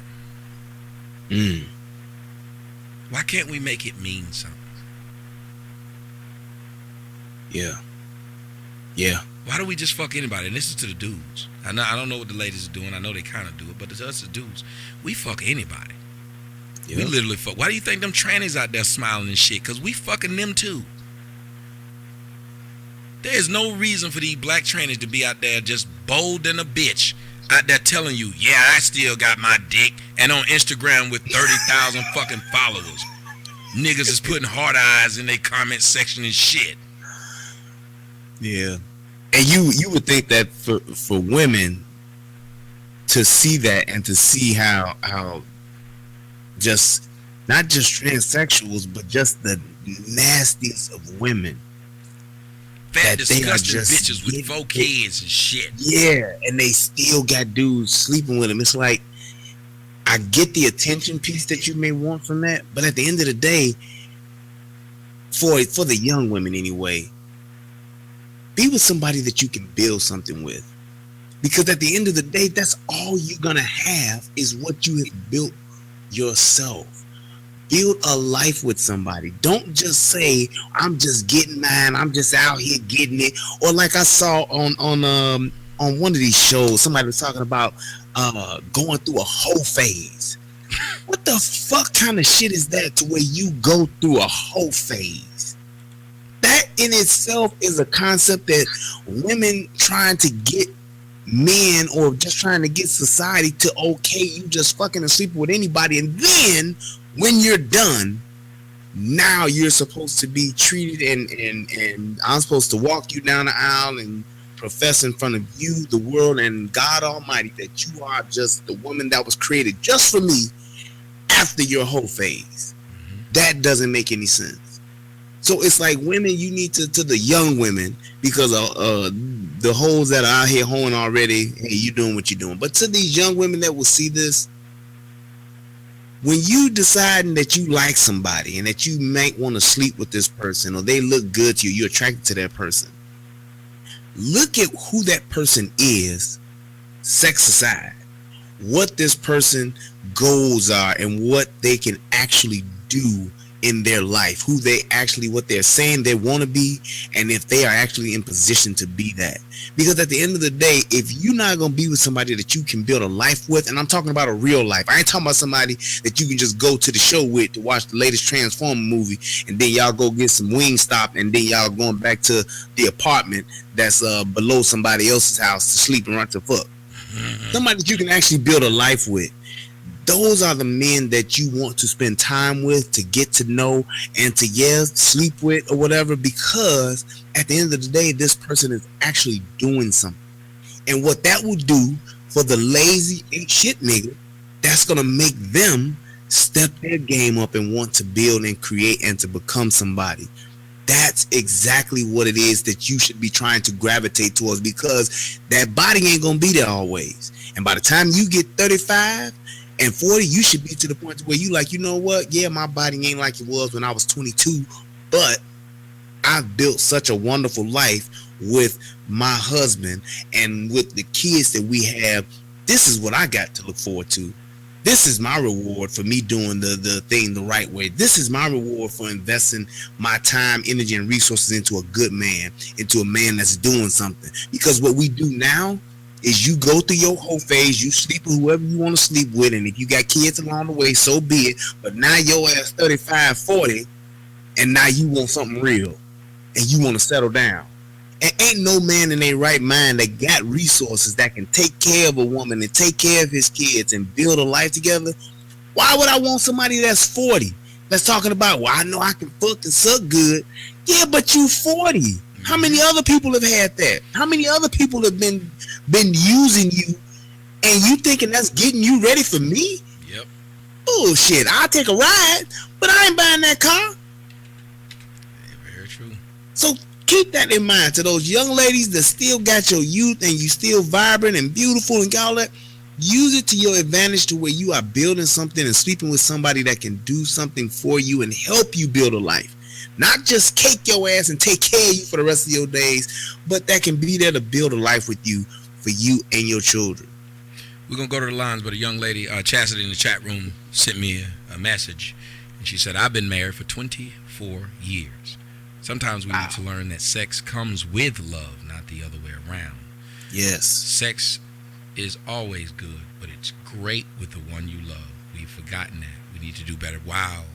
That is true, because sex is good. That's why it goes back to what I was saying, which is, after I get through having sex, I'm like, I don't like you. Yep. So if I'm feeling like that after sex, and the sad part is you'll be feeling like that after sex, so you keep having sex with a bunch of people looking for the feeling of, well, hopefully I can find the person that when I get through fucking them, I like them. You know how many damn pieces of pussy or pieces of dick you went through to get to that damn point? All because you didn't understand the simple premise that this young woman said, which was sex comes with love. Sex comes with love. With love. And one of the best feelings to me is somebody who I can have sex with and I can look them in the face. You know, most of the time we don't even like having sex when we look each other in the face. Most of these women, it used to be a man's favorite position was from behind. Now the women's favorite position is from behind too. I like when you fuck me from behind. Now there ain't nothing wrong. I like a woman who got a fat ass. You got to do that. She got a big ass. We doing that first, bitch. This is what's happening. You know what I've been trying to test drive? The motherfucking Ferrari. Now after that, I check the gas mileage afterwards. Right. But what I'm saying is, like, ladies, if you got a big ass and a man can't hold you, look you in the face, kiss you, and actually make love to you, you're literally like a human blow-up, though. And I think a lot of us haven't realized that we've just become sex toys, human sex toys. People hit us up just to fuck. People hit us up late. It's 11, it's 12, see the text, lights up, what you doing? The jump off. Yep.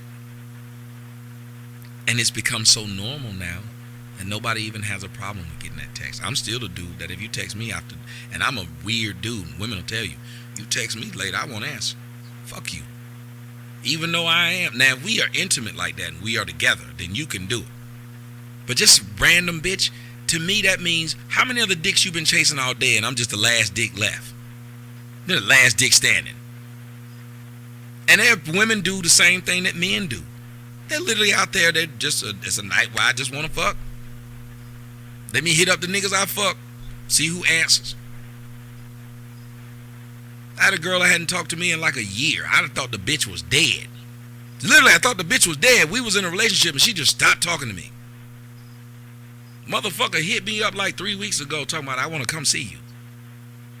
I said, I thought you was dead, bitch. She said, I had a new boyfriend. So she had no problem telling me she got a boyfriend when I thought I was dating her. Right. Then she had no problem with saying, oh, I just want to come out there and fuck you like we used to do, because that's honestly all we used to do. But I actually liked her. That was my bad, though. Because I thought she was cool. And y'all saw she was funny and whatever. She had a fat ass and she was weird speaking. She never really asked me for anything. So I can't say she used me because all she did was want to fuck. But then you think about it. Well, there was no real intimacy. All she would do is suck my dick and I'd fuck her from behind and she'd go home. We didn't do anything to be intimate. So I'm pretty sure that's what she got from the other person. That's why she, gotta give her credit, when she got with him, she didn't answer my shit. She didn't tell me, don't hit me up no more. I thought the bitch was actually dead. I did. People started asking me, what happened to that girl with that big ass from New Orleans? I said, I think she died. I told them, but I think she died. Man. All her shit was gone. Social media was gone. Off the grid. Let's kill this bitch. Fuck you, New Orleans. You killed my baby. Nothing. I could at least went to the funeral. Right. Paid my last respect. I'm checking obituaries looking for this bitch. He walking by the casket and be like, sir, could you turn over one more time so I can see her ass before we leave? Next thing I know, just turn over a little bit. Next thing I know, she hit me up out of the blue like nothing had changed. Yeah. And I think this goes back to this idea of relationships are literally just built on sex. Because how do you hit somebody else up and say, not even apologize, nothing? And ladies, y'all can tell me it happened to y'all too. Nigga to know he fucked you over when y'all stopped talking. This nigga hit you up like nothing happened. You gotta remind this nigga, you do know you stabbed me, right? Yeah, but you know I was going through some things. I done changed, girl. You know things different now. I found the Lord now. Yes. Lord. But I still want you to come over and suck my dick, you know, like you used to. Let's do that thing. Yeah, then you turn it into Freddie Jackson on motherfuckers trying to fuck him for old time's sake. Suck my dick tonight for old time's sake. I want to fuck you real good. Freddie was fucking dudes. Anyway, let me go. All the while. Freddie know he was fucking dudes. Ain't nobody know. But Freddie, you ain't fooled nobody. I don't care about the lies you telling. You was fucking Luther. No woman was like, yeah, Freddie. Freddie looking at her man like, yeah, Freddie. Yeah. My name's Freddie too. Freddie was on stage. Women were throwing him panties. That nigga was like Matumbo. Bam, bam, bam, bam, bam. He was in the Matrix.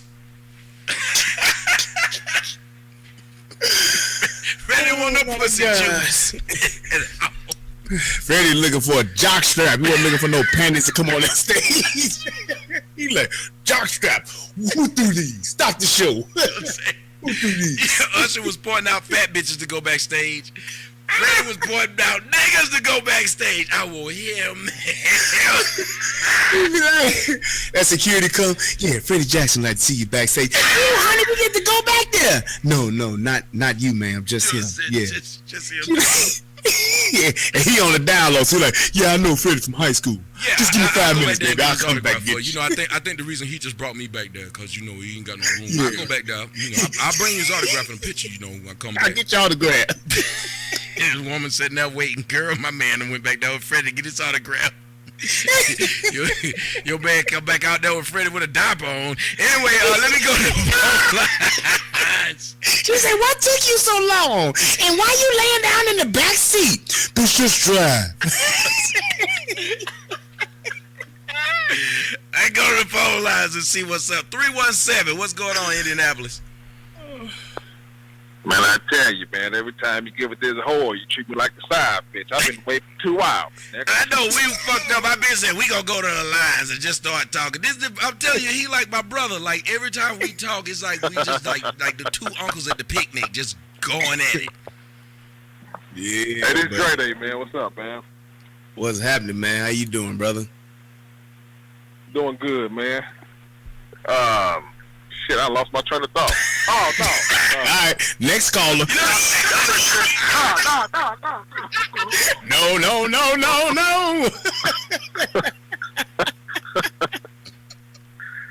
You know what's funny, man? What y'all talking about? It's funny how now I definitely believe that relationships are based on sex, but it's funny how because I know when I was married, it's all about sex when you with them in the beginning. But as soon as you marry the bitch, then they don't want to fuck you. So it's like, yeah, it starts off about sex, but it don't stay like. At least in my situation, it didn't stay that way. But I was gonna see, what y'all thought about that. I haven't heard y'all talk about that aspect of it. Yeah, well, it's like this. I think that I always say that men and women are like the yin and yang. It's a symbiotic relationship, and I think that what we give and what women give, it's like we give each other what we need when we're in balance. So it's like women, men, we want sex, and we will show love, and we will give you love, and we will give you that love that you want. But we want sex back because we want sex because it makes us feel good. It validates us the same way that us showing you love and putting you first and giving you the attention and stuff that you need. So it's like when a woman can give us that sex and we can give her that love, it makes us both want to give more to where we're both getting the same thing, but we're reciprocating with what it is that the other one needs. That's my thing that I always talk about with relationships. It's like when you are in love with somebody, you want to take care of that person, and that person should want to take care of you to the point to where you guys don't have to worry about yourselves because you're taking care of each other. And when you don't have that symbiotic relationship like that and things are out of balance, then you'll have that other person that may take that person for granted or may not give that person what it is that they need, what makes them unhappy, and then they'll tend to seek that in other places. So you have to have that exchange, and for women and men, you need to understand that. Ultimately, women want love, attention, affection, and all that good stuff. And men, we want sex and nastiness and head and however we want you to give it to us. We want you to want us that same way because that's how we equate that love. So when we can do both of those for each other, it works. You hear me, man? Yeah, I can hear you now. You know good and damn well these whores don't want love. I think that's the problem. I think he's right. I don't think the women today want love because even when they think they want love, I don't think they know what the fuck that actually is. I think people want the idea of love. Let me tell you, love is so fluid anyway. It's what you want it to be. I think love is so broken amongst us as black people that usually the only time we can actually get corrected is when we have love in an outside of our race relationship. I hate to say it, but you never notice most of us figure out how to love by somebody that can at least guide us in the right way. If you two fucked up people, all you can do is guide each other to some fucked up shit unless y'all actually want to get out of it. You have to, and then, I think that many of us as black people, I think we need counseling in our relationships. I really do. I think counseling will really help the majority of us because if we can openly admit that we kind of fucked up, and if I can admit that I'm kind of fucked up and she can admit that she kind of fucked up, we might be able to build something off of that and say, all right then. We know we fucked up and we don't really know what's the best way to do this. Why not have somebody who has a better understanding of this talk us through it? I mean, you wouldn't get mad if I was getting ready to put up fucking drywall and I listened to the man at Home Depot tell me how to do it. Why we don't do that with relationships? We know we don't know what a good relationship is. We know we don't know what love is, but we still won't get somebody to help us. We especially when it comes to us and our people, we have equated love with attention. We've equated love with sex. And it's not that they don't want it, but they don't know how to get it because they don't have an example of it. These women today, like you just said, brother, yeah, they just want sex. Or they just want to get dick down. Because that is the closest thing that they experience growing up is as to intimacy. What intimacy is. There's nothing more intimate than being inside of a motherfucker, man. That's some intimate shit. So at the end of the day, that's what you begin to equate as love because that's all you know. Because you didn't have a father or you weren't around male energy that showed you a different type of love to say, well, you know what? Love is more than just this. You didn't experience that. So when you're a little girl, you experience the love from a father first. And that's totally different than experiencing love from the intimacy of having sex. Exactly. So when you learn it the right way the first time, you're in perfect balance. When you learn it the opposite way, now you're equating the wrong thing. You're equating love as sex because you've been just this little fast tail ass girl these past few years until you found this one dude that is going to give you that energy that you like too, that's going to have sex with you. So you equate that to what love is. Let me give you the last word, young man, then I'm going to go to the next caller. But Brandy, now listen, I can't have a serious conversation and call you whore, okay? So I got to call you Brandon. You can't call him Brandon because that ain't who his name is. Who the fuck is Brandon? Where this nigga I at? thought I heard you say his name was Brandon. Oh, shit. Okay, I thought you Guru then. I'm like, what the fuck? Brian. Talk about Brian. Okay. Brandon was in last week's show. All right. Yeah, that's my twin brother. Check this out, man. It looked like Guru, I understand you married, so you found what most black men can't find.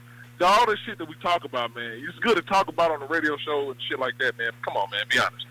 But these women out here, most of us aren't going to find this shit. I don't think that, I want to stop you. For as much shit as I talk about black women, I don't think that most of us men have not found a woman that was worth marrying. I just think that we so fucked up that woman is not a turn on to us. That woman that was, many of you black men, and myself included, has had a bitch cook, clean, suck dick, and just sit around the house all day. She don't go out in clubs. She don't do shit. And what do? You cheat on her with the bitch that don't cook, clean, and all she do is suck dick and go to the club and probably suck dick at the club.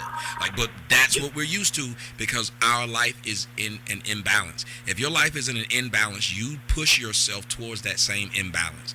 I don't think there's this thing of a lack of women.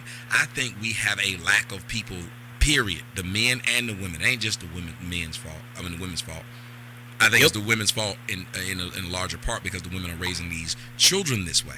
So that's why when I talk, people don't understand.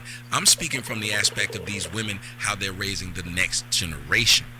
But many of these people are coming from situations to where both of us are doing the same thing to each other. I've been trying to fuck over these bitches as much as they've been trying to fuck me over. That's a fact.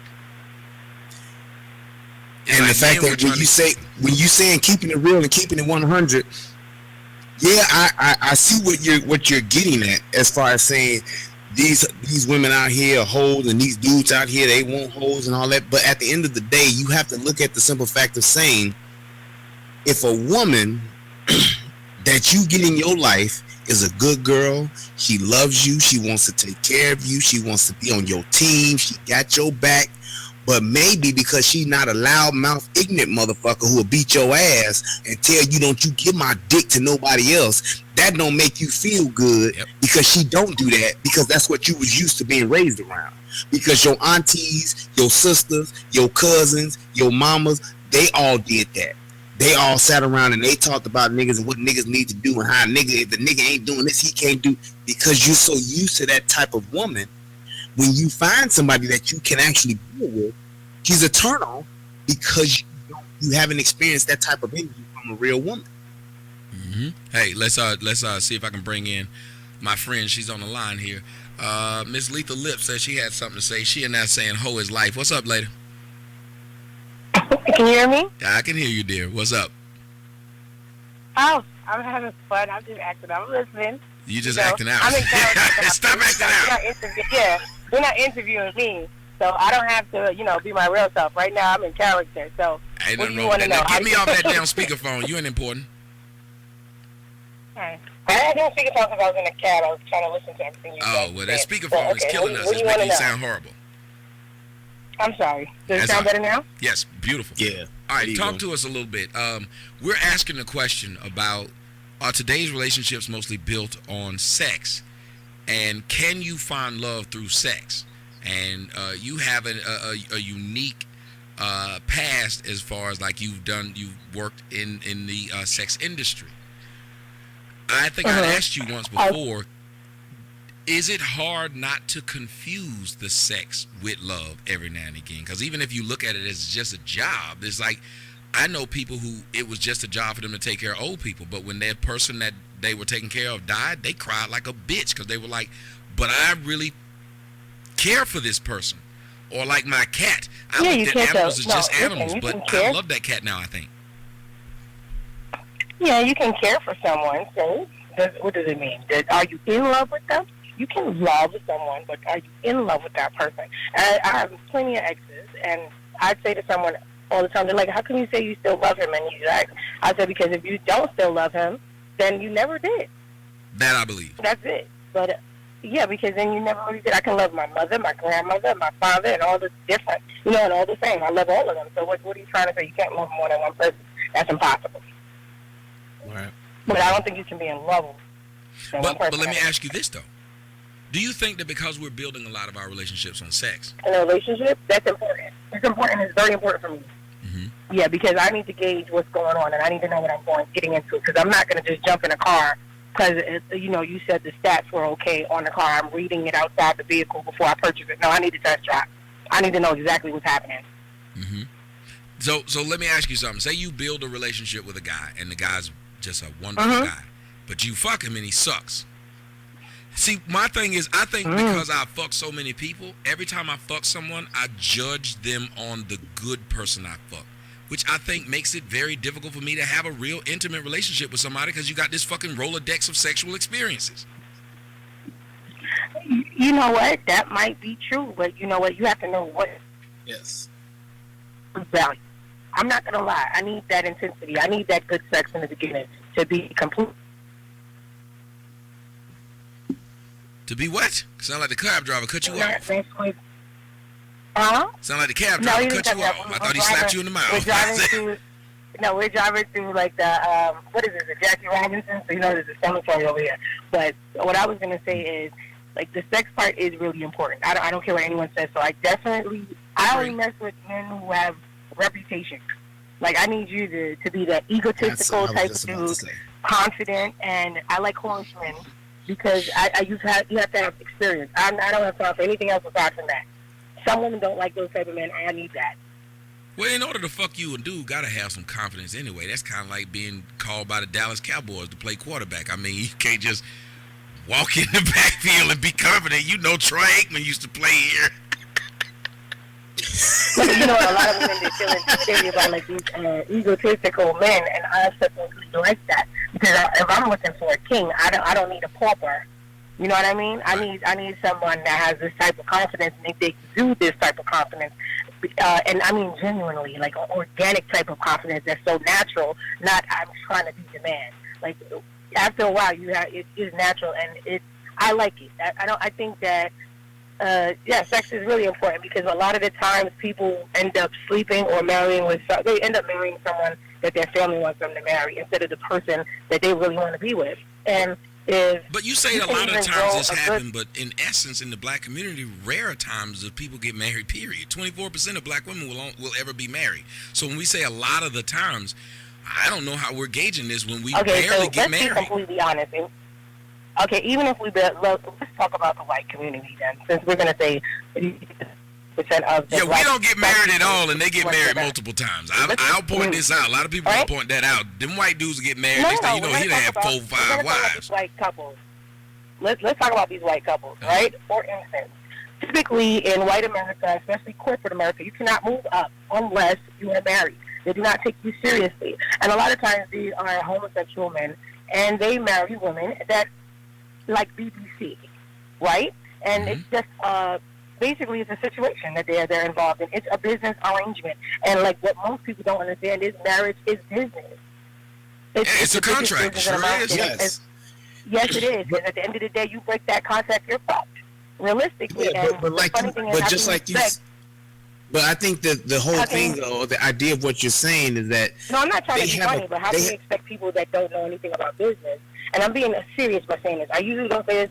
A lot of our African Americans who are not taught business because we don't come from that type of structure. So when you don't know anything about business, you are going to shy away from something that is a business arrangement. It is the biggest business in America. Let's be for real. Marriage. Well, I think that what you're saying as far as it being a culture, I think that that's what makes the difference. Because at the end of the day, there are some people, like you said, that will get married because it looks good, you know, to have a wife or to have a husband and to try to move up in your corporate ladder, whatever the case may be. But then there's also an aspect that people look at getting married as a religious thing. If I'm going to have sex, if I'm going to sleep with somebody, I need to be married to that person. So it's like there are a lot of different dynamics as to why people get married. But I believe that there is a culture for people to get married because at the end of the day, if the percentages of saying that black men and women get married at a rate of 24%, but white people get married at 48%, whatever the case may be, that's a cultural precedent that's set to where everybody's not trying to say, oh, well, I got to climb this corporate ladder, so let me grab a wife. Or they're saying that, you know, I want to have sex, so I need to get me a husband. I think that there's a culture of just saying the not putting the cart before the horse. To say, well, you know, if you're going to try to build a life with somebody, it's not just about sex first. That's not the most important thing. And what I'm saying is that for us, we may not say it, but I think that is at the front of the line because sex will make women do things that they know they maybe shouldn't do or normally wouldn't do, and then it'll make them leave their nigga because this guy over here got better dick game, or this woman over here, she got better pussy, so she gonna make a move. So it's like the things that women would do initially. I'm sorry. Go ahead. I'm saying the things that men and women will do when it comes to sex, I think that we will, in our community, we risk more than what other communities would do. Because like you said, it could be a white dude that won't BBC, or it could be a white woman that won't BBC, but she'll say, you know what, I'm going to wait till he go on this Super Bowl weekend with his friends, and then I'm going to get Dexter, say Jock, to come over here and knock this box out real quick, and he'll never know. As opposed to the chick who's in the hood, she gonna be texting the nigga while she in the bed with the other nigga that just gave her some weak dick because she like, shit, I need Dexter. Like, so it's like I think we're doing. I think what he's saying, and I agree with it. I said it earlier. We're jumping to short-term pleasure. Like there's nothing wrong with sex, but is it something to build something on? Like having sex. Go ahead. You know what? I'm not going to say it's something to build something on, but I'm not going to lie. I started off with, first of all, we have to even get to that part. So, you know, most of the guys, they talk themselves out of that from the very beginning. So that is, you know, first impressions do make a big deal. So if you can't even get yourself, you can't talk your way into the drawers, you're not going to get them, first of all. So you have to, I have what I standards for what I like from men. But it's important. I feel like, I'm just a different, I'm a different type of individual. I'm not going to get with the person that I know doesn't fulfill certain needs. Like, I've been with people, and the sex is better because they're such a great person, and they do other things. They may be lacking in certain areas, but it's still good sex overall. It's not just sex can be mental. There can be a lot of components in sex. So I just feel like with the whole, let's say you're saying white America, they get married, she's fucking the pool boy. Everything, it was an arrangement. And it's like for you, it's like I guess for you to be with lethal lips, you have to be a person who is well versed in a buffet style type of sex. I'm gonna change my name. Whereas the average person could just say, "Hey, I'm the type of I'm a burgers and fries type of chick." You know what I'm saying? So it's like you don't have to be as well versed when it comes to sex for you. So yeah, whoever's gonna be with you, they have some really big sexual shoes to fulfill, as opposed to the average person who's not in that type of lifestyle, who hasn't had the buffet. It's not even about the buffet. I've been like this since very early on. So I felt very comfortable within my skin, and I was like, you know what? It feels good. I'm gonna do it. It is what it is. I make myself happy. Notice, I'm never the type, like, if anyone who knows my demeanor, I'm never unhappy. I always got God and good dick, and I make sure I'm always smiling. Everyone else always looks very upset.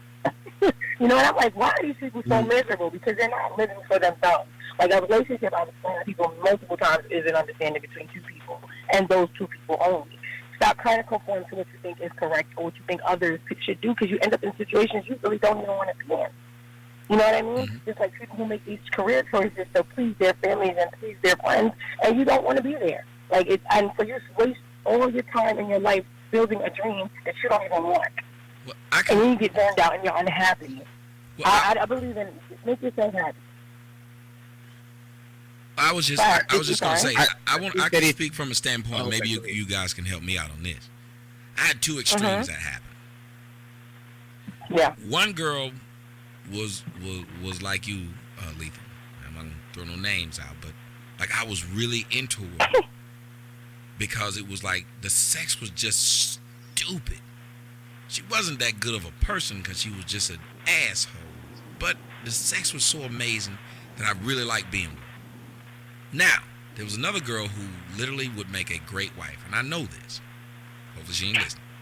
She would make a great wife. I hated sleeping with her. I did not enjoy it at all. I used to make up an excuse not to fuck her. I'd play sleep. I played dead once. Now, I don't think either of them. You know what I mean?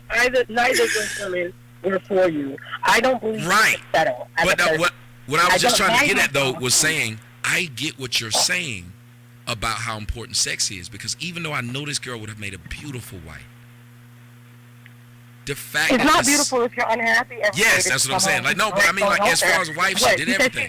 At the end of the day, was horrible in the sack. Tommy, huh? Tommy, you have enough money to pay for a fucking maid. Knock it off. You don't need a bitch cooking shit. But I'm gonna fuck the maid. No, you're not, because what is I'm gonna fuck the maid. You see that bitch Arnold Schwarzenegger got pregnant? That maid looked like shit. Yeah. I'm a man. If you in my house cleaning up every day, I'm fucking you. Yeah, Tommy's gonna fuck the maid. I don't believe you. I don't believe you. Tommy's gonna fuck the maid. But you know, I'm gonna say something. That's really true. At the end of the day, sex is the most primal thing, and it's the only primal thing that we still, as a people, have. Realistically, everything else we do, standing upright, living correctly, doing this, that is not the core of us. The core of our being is being animals. We are animalistic people. I feel like when you go into a situation and you're about to get sexual with someone, if you're still thinking correctly and you're still thinking about your do's and your don'ts, you're not even on that level with that person. Very true what you're saying. I can't even argue with what she just said. So here's my thing. I agree with you, Lethal, when you're talking about how important sex is. My only disagreement is that you say, well, just do whatever you want, however you feel, whatever makes you happy.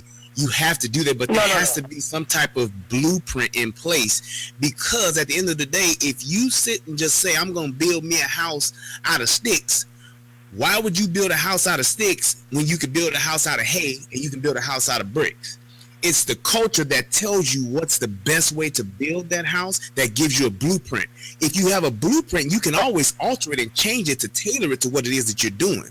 I'm saying that we don't have a blueprint. We're just doing what feels good in the moment, and we're just saying, I just want to get off because that's what I want to do at this time. And if you do that with enough guys or enough girls, over time, you begin to not have a blueprint. You're just throwing some shit together. And that way you turn around and you look 30 years later and you haven't built anything. You've just done a bunch of shit. You've shown up on a bunch of different work sites, but you haven't actually built anything. You know what? I will. Don't get me wrong. It's like sometimes I have the rules and then I have exceptions to the rules. Like I'm saying what feels good, but there's a lot of things that I need. Like I'm not gonna lie, I have this long ass stupid ass list, but they don't know that. Like I have this checklist. Like of course you're not gonna find every single thing you want in a person, but can you deal with their flaws? That's it. Okay. The flaws that they have, Okay.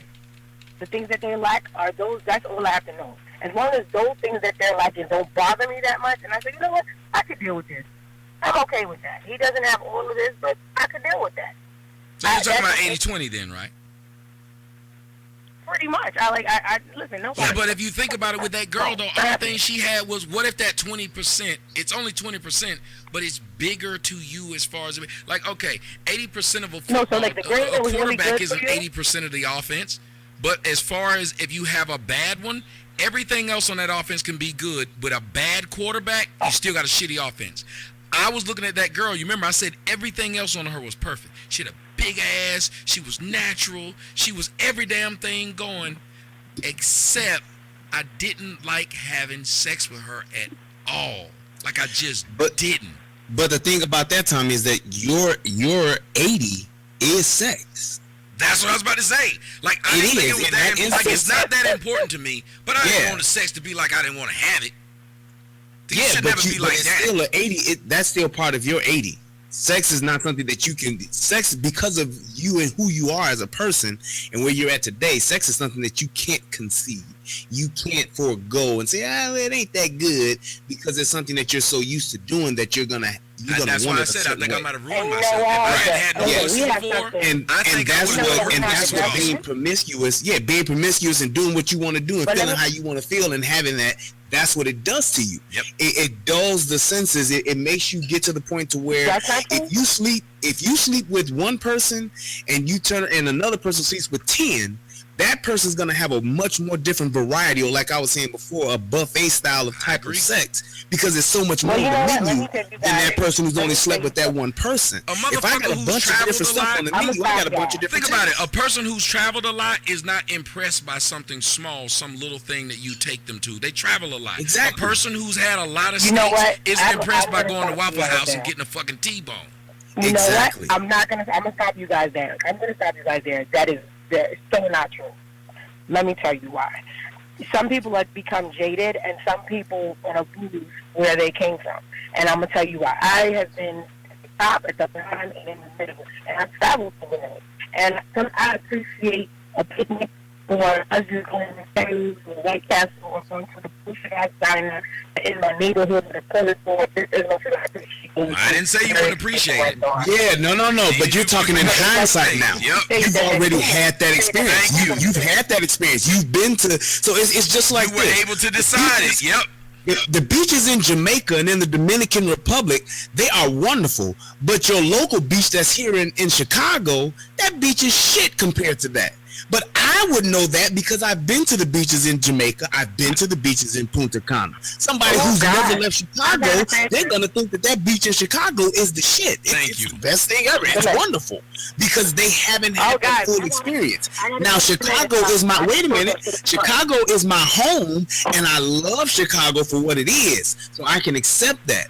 But the fact that I know what else is out there, it makes me it gives me the advantage to say I know what I like because I've experienced this, but I also know what I appreciate. I appreciate being at home, so I can deal with the beaches. I don't have to go live in Jamaica, but I know I can always go whenever I want to. Oh, awesome argument. Lethal Lips dropped off. We got to have her back on here. Maybe we'll do her once a month, and she'll come on here. We'll do her at the same time.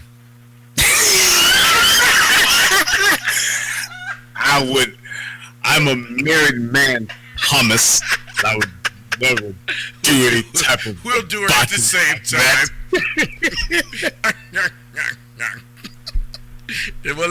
But no, it was that was actually a very good conversation between you two, and because y'all kept making points that I was like, I never thought about that, because she was right and you were right about certain things, but I really don't see how she didn't see this idea of you had a smorgasbord of dicks. Exactly. Like she knows good dick to her, and there's nothing wrong with that. Yeah. But also, she knows bad dick to her. So if that guy's a good dude, Because I think that's what happened to me. I know good head. I've had good head. I had a girl who used to suck my dick, and I hated it. I'm not going to lie. I didn't like her sucking my dick at all. But that motherfucker was a trooper. She just kept forcing the dick sucking on me. About a year later, to this day, nobody could do what she could do. She could make me come in 5 seconds. I don't know how she could do it. Nobody else could make me have an orgasm. But she could do it. Mm-hmm. But it was because she said, okay, you have something you like. I'm going to keep doing this shit until I figure that fucking shit out. But very few people even get a chance to do that because most of us will just walk away because we didn't like it. The other young lady I was talking about, I never told her the sex wasn't good. I just kept not doing it. I was like, I'd rather do something else. I never really gave her a chance because I didn't tell her, well, it's not that good. But then how do you tell a woman it's not that good? Because she done fucked somebody else and that nigga thought it was the best thing in the world. So why do I think it's not good? Is it that I'm not feeling her like that? Because that was going through my head. Maybe I wasn't feeling her like that. But then there's other people who I know I wasn't feeling, but that sex was like the shit. Like you can't say no. So I think it's just like with Lethal. It's an expectation that you have based on your experience. So it's like Lethal has an she may not really, just point it out and know it, but there's a certain type of expectation that she has when it comes to sex because of her sexual history.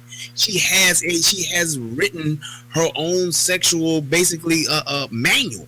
So there's certain things that you need to just be able to get admission into the park. Like she said, you got to be able to at least talk yourself into this pussy. You can't just come and just be a good guy and get it. You have to be able to talk yourself into it. And I totally get that because I'm sure she's had thousands of dudes try to talk themselves into her drawers. But at the end of the day, there's a certain level of confidence that you have to have, which is what she said. And then there's a certain level of performance that you have to be able to do in order to actually be able to satisfy her and to be with her to where she's interested. Man, we might have to do a special Saturday show and redo this because one, we got the same mom and daddy. We got to because we both like talking. We had to fuck the callers like they call. Like, I was about to say we ain't talking to no damn body. Fuck y'all. I ain't seen my brother in years. We gonna talk. Fuck you. Like the women go on a date and the two niggas just keep talking. They be like, "Why the fuck are we here?" Them niggas keep talking. We like that. Bitches was gonna give us some dick sucking. We like, hold on, talk about the Jets. We gotta get this shit resolved. You know what I'm saying? Like I said, Ken O'Brien was the best quarterback. No, he wasn't, nigga. He was not better than Namath. He just wasn't. He wasn't better than Namath. If he was better, he would have had a fur coat. He ain't had no fur coat, did he, Nate? No, he didn't. Lethal said she at her girlfriend's party. When it comes to Lethal Lips, you don't know what she mean by girlfriend because it could mean several damn things. But let's go on and see if we can bring in another phone call. You know why I love Lethal? Like, we got the best relationship possible. Because, like, we really good friends, and we have been on the phone with each other. And she was like, you made me cry last time because I was cussing her the fuck out.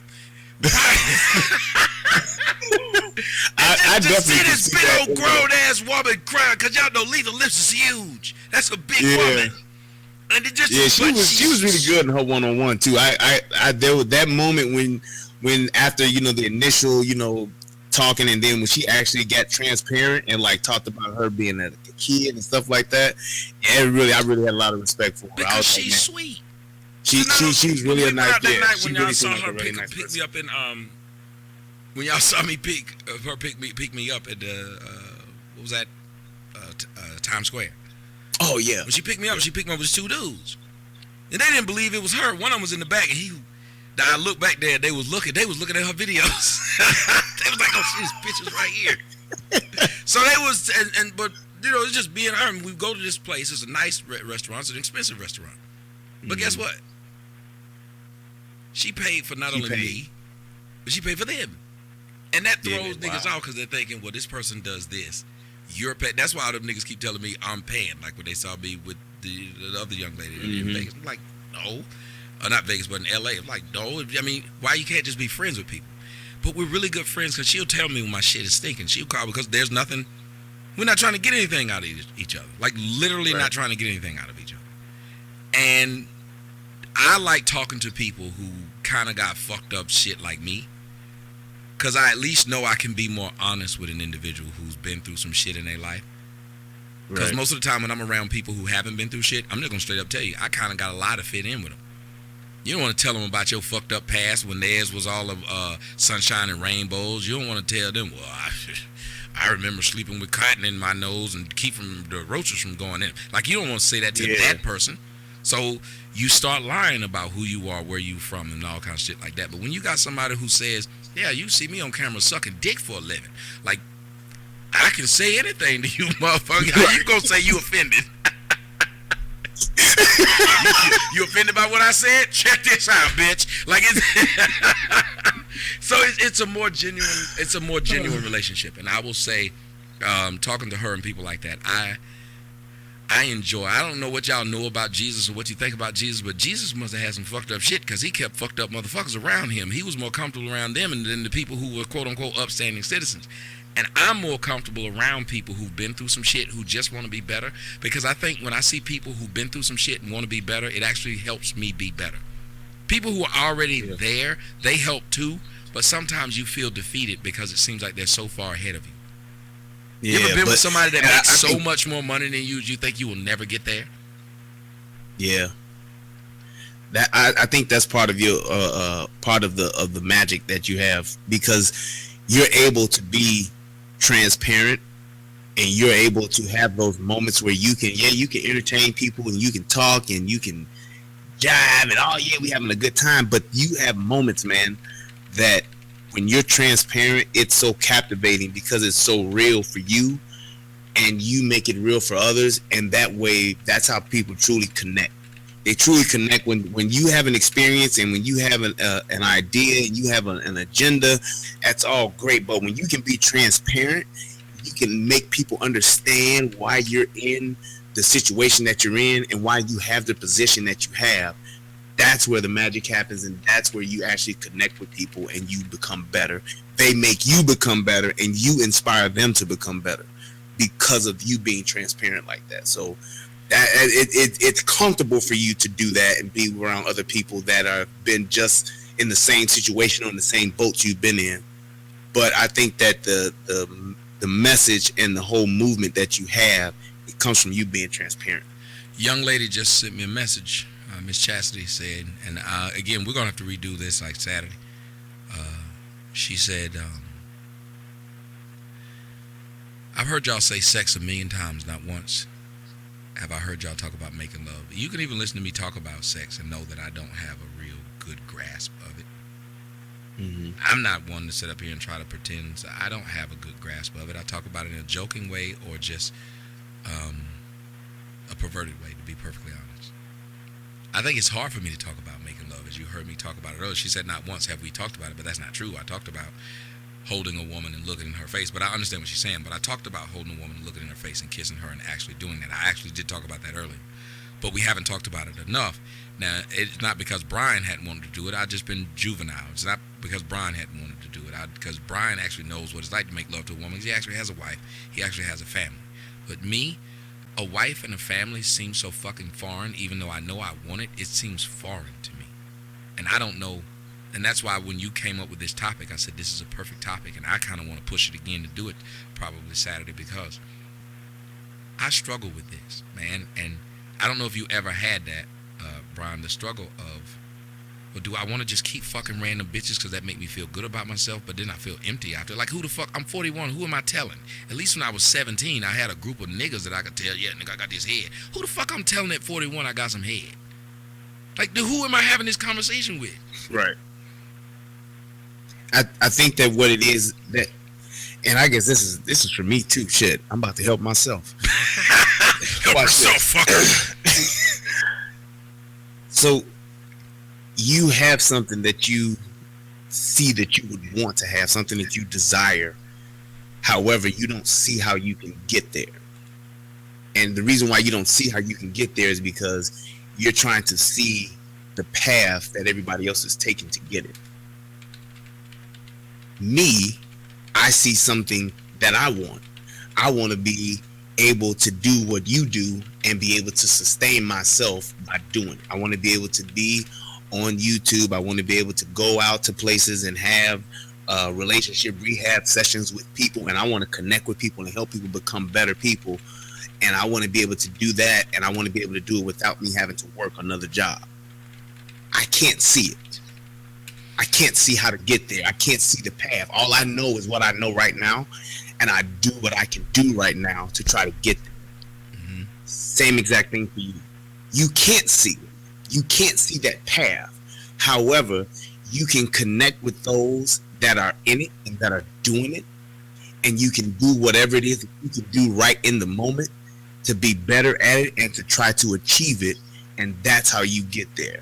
There is no way possible that I could tell you where I am and where the relationship rehab is going to be in 5 years.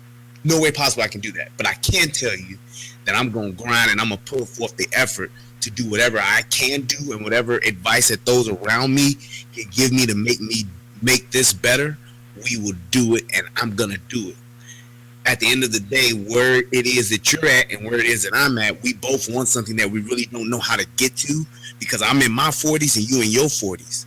But at the end of the day, if we are able to support each other and we're able to use the tools that we have in our hands and right in front of us to build what it is that we're trying to build, even though we don't know it all the way, we can get there, because I'm going to help you just like you helping me. People that are in Soto Nation are going to help us just like we're helping them. It's all about us taking care of each other. That's going to make us become a better us so that we can get the things that we want. You know why I think I grew? Well, listening to your explanation, I think you just explained why I grew close to you so quick. Because I saw me, but like I was Bizarro and you were like Superman. I saw the more refined, the better version of me. So I kind of felt like if I hung around you and spoke to you through osmosis, I could get better, or I could at least pretend to be better until I got better. And it almost is sounding like you're saying the same thing, like you saw, well, he's doing this thing that I want to do. So if I gravitate him towards that because I want to do that, and if I hang around him enough through osmosis or through the actual practice, this will happen. Because I know what I would like to have, but I don't know how to do it. When I tell y'all about that girl, like the only thing it was that she didn't do was I just didn't enjoy being with her like that. But I just remember even she said to me one time, she said, because she never argued, she would see me doing all kind of out of line shit, and she would never say, I never got an argument from this woman. She just came to me one day and she said, well, I know you fucking a bunch of bitches, so if you need to do this, just say it, and I'll be okay. And you don't have to worry about me going around fucking around, because I'm a monogamous person. I don't do that. But I just want to make sure that I know where you're coming from and what you want. I was like, this is the craziest shit. This person is really sweet. Wow. Yeah. She was like, she's a hood motherfucker from your town. So she's not like some upstanding preppy suburbs, bitch in the chest kind of bitch. That. Like she's that kind of bitch. But it's like, to see her, and I remember she said to me, she said, I grew up this way and I've been trying to change it. So she meditates and she's done a whole bunch of stuff to try and be different. And she said, I'm going to suggest that maybe you try this, because maybe you will get more in touch with who you are instead of trying to be what other people think you should be. And that was the coldest shit somebody said to me, because I think she's 100% true. I'm doing more trying to be what people want me to be than be who I actually am. That's the fight that most of us have. That's why it's hard for us to find love, and it's easy for us to do sex. Because as Lethal said, which was a perfect thing, she said, sex is the last real primal, animalistic thing that we have. Everything else has been so civilized and refined that when we have the opportunity to do that animalistic fucking throw everything out of the window, we do it so much because there's nothing else for us to be able to do that. We can't go out and shoot a motherfucker like we used to have, like duels and shit. There's certain things that we just can't do. That's the last bastion that's left. Yeah, that's why it's so prevalent. And I look at what she said and I said she's 100% correct, because I don't technically know who I am. When have I taken time to say, let me do this for me? When have y'all seen me say, let me take a week off and not get on the internet, not talk to nobody? Let me just take a week off and go somewhere and bury myself in the fucking sand. When have I done this? Ah. So if I haven't done this, that means I don't know me. I haven't connected with me. I keep trying to connect with y'all when I get on Instagram. I keep trying to connect with y'all when I get on YouTube. I keep trying to connect with y'all when I get on Facebook. I keep trying to connect with y'all when I get on Twitter. When's the last time I tried to connect with me? I would almost agree with you. Fuck you, man. Almost. You had me. I can't say nothing that damn that. deep and you just tell me, fuck you, nigga, that you ain't right. Go ahead, tell me how I'm wrong. Ruin the rest of my night. Here you go. You're right in the fact of saying that where you are, the way you are trying to grow and get better and do that, you're just doing it in a different place. This is your garden. Because when you by yourself, you your own worst enemy. And I can prove that by who you are right now today on this show with me right now. You were not that guy 3 years ago. You were not that guy 2 years ago. You're a totally different guy. So it's like you are evolving. You're just not doing it the way that some people have done it. You are getting better. I even hear you, when you doing shows, you go off and be like, you know what? I'm tired of you niggas doing this. From now on, we going to do that. That's growth. Because it's change. You've noticed a pattern and you've seen that it hasn't gotten you the results that you want. So now you're changing and you're doing something different. So you're growing. However, because of your uniqueness and who you are in the position that you're in, you grow in a different way than what most normal people grow. Most normal people can go and they can soul search and they can have experiences that happen in their lives and they can come back and say, hey, this is my experience and this is how it's changed me and made me into this person that I am right now today. This is how it's made me better. This is how it made me grow. The beautiful thing about what it is that you do and who you are, we are fortunate enough to see you every day. So we're getting an organic Tommy every day. Every time you hit live, whether it's on this channel or whether it's on Tommy Sotomayor Live or whether it's on TNN Raw 2, 3, 4, 5, 7, 8, 9. You are organic in your growth and we just get to see it. And other people benefit from that. So yes, just as much as you like to connect and you have the need and desire to connect with people, these people, including myself, we have that same need and desire to connect to you because you help us be better just as much as we help you be better, because the revelations that you have are because of the experiences that you have with us. Let's see if we can sneak in another phone call. You make me think, and it is, my whole point behind this is just, I was at the beginning of the day, hey, a flawed man, look, watch him grow, watch him change, watch him whatever. That's why I don't have a problem with saying my bad about something. I said, but today I was trying to show people, hey, look, I can't ask people to say I'm sorry without saying I'm sorry myself. But then it's one of those things where I said a long time ago, you can't apologize to niggas because niggas gonna run you in the ground for it. I apologized to a dude who I didn't really do anything to. But I apologize for the fact that I said something concerning the dude when I didn't go look myself. But I didn't say anything horrible about that person. That person has went on a crusade against me after that thing. Told me, fuck your apology. And now using it as I'm scared of him. Because I did it. So, in essence, I want to do what I think is right. But I still go back to, I find myself doing what the audience want me to do. Because you see what happened when I did what I wanted to do. So it would be best for me to just be a jackass, a hard ass, fuck that shit, fuck that nigga, and just try to ether him anyway because I've already went down that road, so just keep going. Because that's the majority of what people want to see. And when you don't do it, you weak, you a punk. If I come out right now and say I love a woman and hold her hands, and we all out there and we doing that, niggas gonna try to fuck up that relationship, to ruin it so they can say, ha ha, look at you now. People, the world is so much into your shit, and especially me for what I do, because unless I just decide to say fuck what it is that I'm doing, Can't. yeah, either I say fuck what I'm doing publicly and go home, and it's like Superman. Remember, Superman said, I really want to be with Lois Lane. I'm gonna prove to Lois Lane I want to be with you, So I'm gonna go inside of the Fortress of Solitude, somehow grab this motherfucking machine. It's gonna take away all my shit and it's gonna turn me back into a regular person. And what happened as soon as he did that shit? He had his ass kicked. Right. Everything went downhill. He lost it all. So it's like, in order for me to even be what I am, I have to forego this other shit. And that's what scares me, because when I do find someone that can put up with the shit, I don't have the other shit. So I'm like, well, it's great that you're here, but I don't just want to have company. But when I have somebody that has the other shit, well, they can't put up with the shit, or they cause me more problems. Because what I would need somebody to do is, in my life, you cannot cause me more problems, because I got problems every fucking day. I got motherfuckers trying to kill me. Well, I'm going to have to argue with you about, did I go fuck somebody when I was out of town? That's the argument I'm not trying to have. Right. Whether I did it or not is irrelevant. Yeah. But go ahead. But what was Superman's purpose?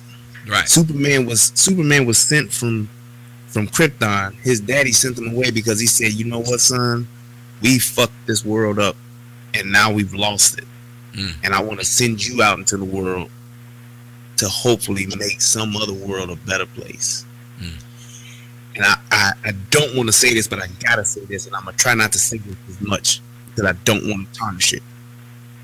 What you do every day and where you're at every day in your life, you are suffering in the now in a lot of different aspects.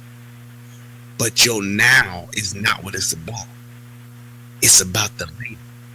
It's about those that watch us 5 years, 10 years, 25 years, and 30 years from now to say, this is why I say this, and this is what I learned from this guy. This is what I learned from this show. This is what I learned from this person. This is what I learned from this experience because of what you're doing right now. That's what this is about. We are changing and impacting lives right now in this moment.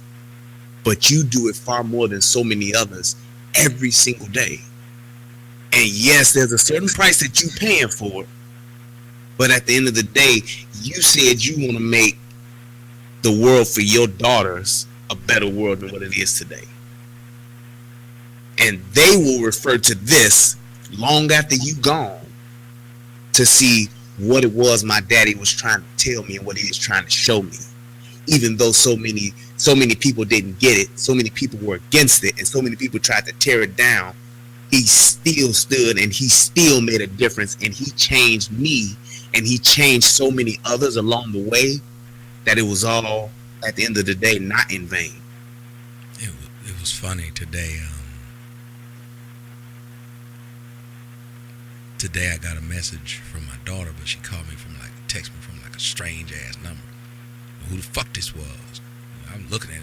It said, "Daddy, I miss you so much." Then it says, "What have you been doing lately?" with a big old heart eyes. Then it says, "This is my mom's temporary number." And I said, "Who is this?" Stop fucking with me. She said, "It's Sarai." I was like, "Oh, hey, baby."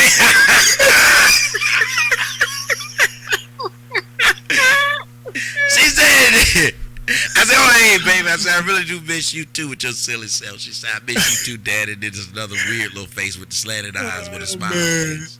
Yeah. She said, "Are you doing a show?" I said, "Yes, baby." She said, "Okay, I'll talk to you later." And I'm telling you, that made my day.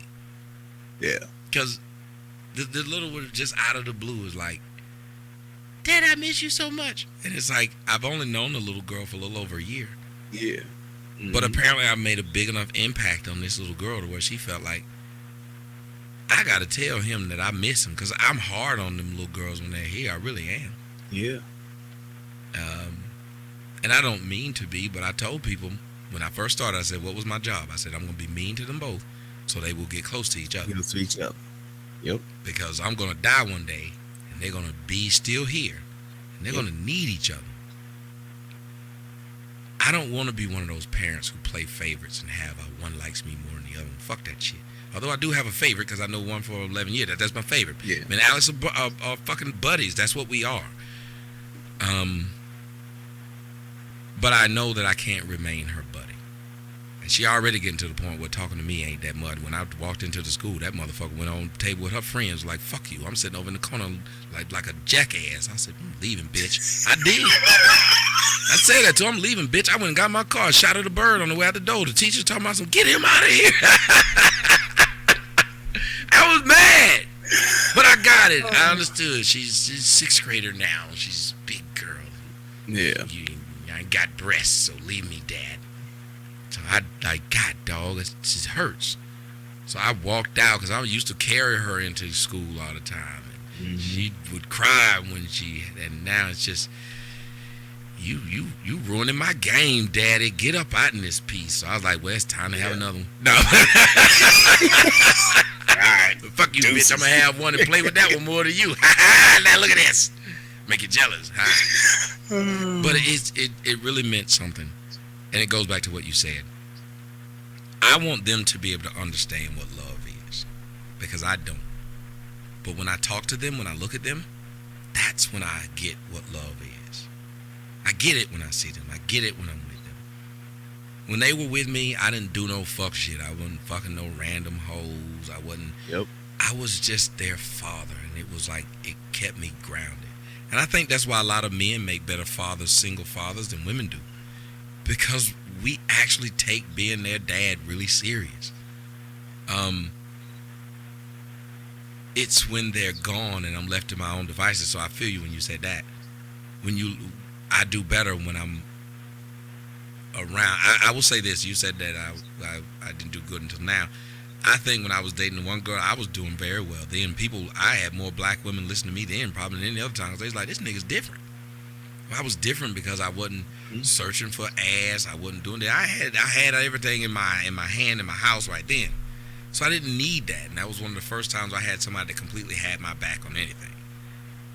And it felt good. It was, I would do the show. I could flirt with people all day and do shit. She'd never ask me, well, what were you doing? I'd be on the show and she'd walk in and start showing me her ass. It was funny.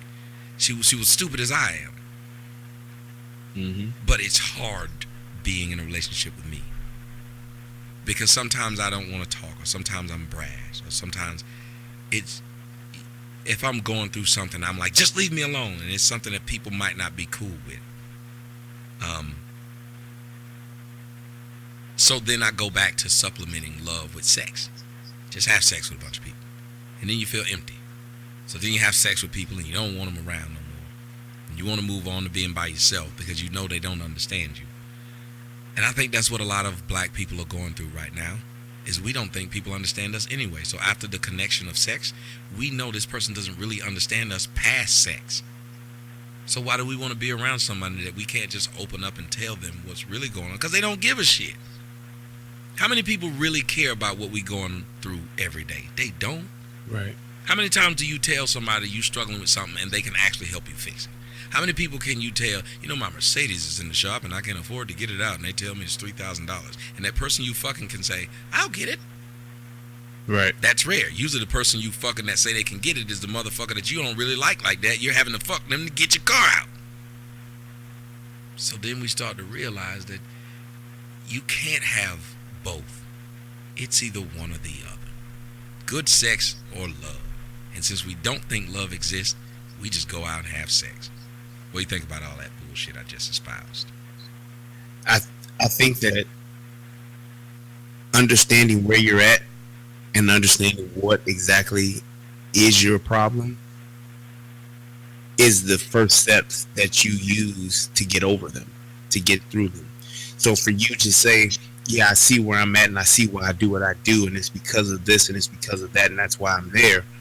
All right, we've identified what the issue is and what the problem is. Now comes the work. And that's what you're doing now. Because at the end of the day, what it is you truly long for and what it is that you have lost, you have gained another level of respect and appreciation for it. So at the end of the day, because you are in your 40s and you're in that second half of your life, if you will, when you do find that thing that you have longed for and want, you won't have to worry about losing it because you've lost it before, and now you'll know how to care for it and cultivate it and keep it fresh and keep it new and keep it exciting. You'll know how to love it better because you've learned how to lose it.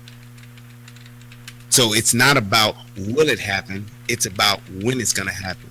Because what it is that you have truly desired and what you truly want in a mate and in a relationship, it's going to come back to you because you're willing to do the work to get it.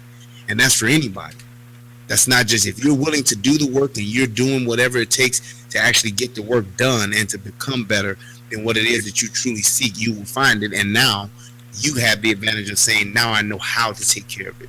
Because a lot of people get it early in their lives, or at certain points in their lives where they don't know how to take care of it and care for it, and then they lose it, and now they're chasing it. They're trying to get it again, but because they haven't done the work, even if they get it again, they're going to lose it again just the same way because they haven't fixed it. They haven't fixed themselves because that second relationship, they thought, oh, it was him. He was tripping. Or she's saying she was tripping. She was a bitch. That's why it didn't work out. Or he was a pussy ass nigga. Or he was cheating on me. Or he did this. There's always two sides to every relationship. And we both have work to do. And if one person is working and the other one ain't, it's doomed to fail. But at the end of the day, what you're doing now is working. Yeah, it ain't easy. Yeah, it's one of those things. I do like I wish they could strike a balance between you and Lethal Lips. She sent me a message right now. She said, you know you're uptight, right? Life is for the living. You need to loosen up. But I can't be that motherfucking loose what she is. That motherfucking loose that she is, I have motherfucker on crack. I don't need that. But I don't want to be so uptight that that I'm just not paying attention to what makes me happy or what would be something that. Because like here's the thing, and I guess we'll leave it this. And everybody that's on the line, I'm gonna do a show Saturday if Brian's willing to do it, or Sunday. We'll do it when we just answer phone calls on this. So y'all have to apologize to me because this is kind of him giving me therapy because I'm struggling right now, so I needed it. Here's what I struggle with, like the question that people ask: does love really exist? Just like happiness, I said happiness is just a state, a euphoric state that doesn't really exist. You just equate something that makes you feel good to happy, and I think that's a real problem that we're having. Scientists can tell you can get the same feeling about love if you eat a certain amount of chocolate. I don't think either one exists, honestly, but I do think that at a certain point in time, there are people. I think that man needs to couple up, and we like to build with each other. So I don't need a person to say love, because we teach our kids to say love, and we don't really know what it fucking means. Mm-hmm. What I do want is sincerity. I think that's what we all genuinely seek. I don't think we seek love. I don't think we seek happiness. I think we seek sincerity. I think if we can be around people who are sincere with us, that will make us feel loved and make us feel happy. What do you think? I think you're right. And I think you're right because when you say that you don't think that love exists and that happiness and things like that, they're all relative and to a degree or whatever the case may be, we have lost so much as a people and in our own culture, and because of the environment that we are in, there isn't anything that's been built in front of us that we can inherit and make better. So we've all basically, when you think about a run-down neighborhood that's, hey, it's just like a Flint, Michigan, or a Gary, Indiana, or those, Detroit, the really bad areas of Detroit. When you think about those areas, people will say that the area is run down and it's dilapidated and all that kind of stuff, but it's because there hasn't been anybody or any type of family to consistently build in that neighborhood to where it's lost, whether people lost their jobs or crime, drugs, and all of that stuff is relative. It all plays a part. So when you don't have anything that has been set before you for you to make better, everything that you're doing, we're all starting from ground zero. And because we don't have anything to see in front of us, we don't think that where we're at can be better than what it is that we have. And that's the whole purpose of what I'm saying, as far as how we have got to make sure that we set a blueprint up for our children and those that come after them, and so on and so forth, so that they will get out of this that we're in right now. Because what we're doing right now, we're scratching the surface and we're looking at everybody trying to build the same thing, but we don't have a blueprint. We're saying, I wonder if there's a way for us to come up with a basic plan just for us to at least get basic things, and then we can make it better from there. And that is what the idea of us saying that I don't think that love exists, and then to pose the question of saying, well, is love more important than sex, or is sex more important than love? And if they're equal, how do they play together? That is the beginning conversation. That is the catalyst of starting to build a culture to where there is love and happiness in a relationship, and we can see the building blocks of it, because it'll be different for everybody. But you have to establish those building blocks: trust, sincerity, compassion, decency, having discernment, being able to say, you know, it ain't all about what I want, what I'm trying to do right now. It's about saying, well, hey, what's the best thing for me to do, not just for me, but for those that are around me, because I'm an example to them as well. So when we get to the point to where it's not about just us and our indulgence and what we're doing to be happy and to be where we at because of whatever's happened in our lives, we just trying to satisfy that itch and just trying to get some type of happiness. So we'll do whatever it takes right now, whether it's fucking 1 or 10 different people, all at the same time, because we just want to feel something.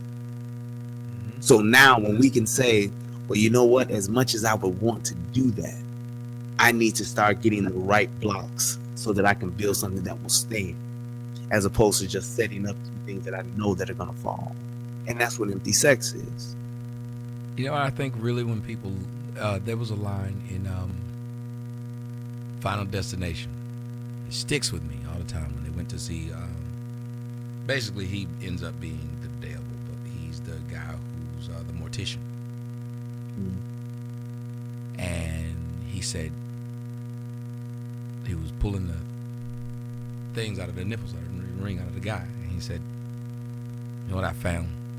People are most alive right before they die. And if you think about it,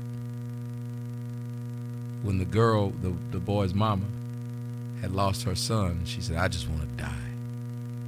Remember what happened when she had her head stuck in that elevator? I didn't see it. Oh, fuck you then.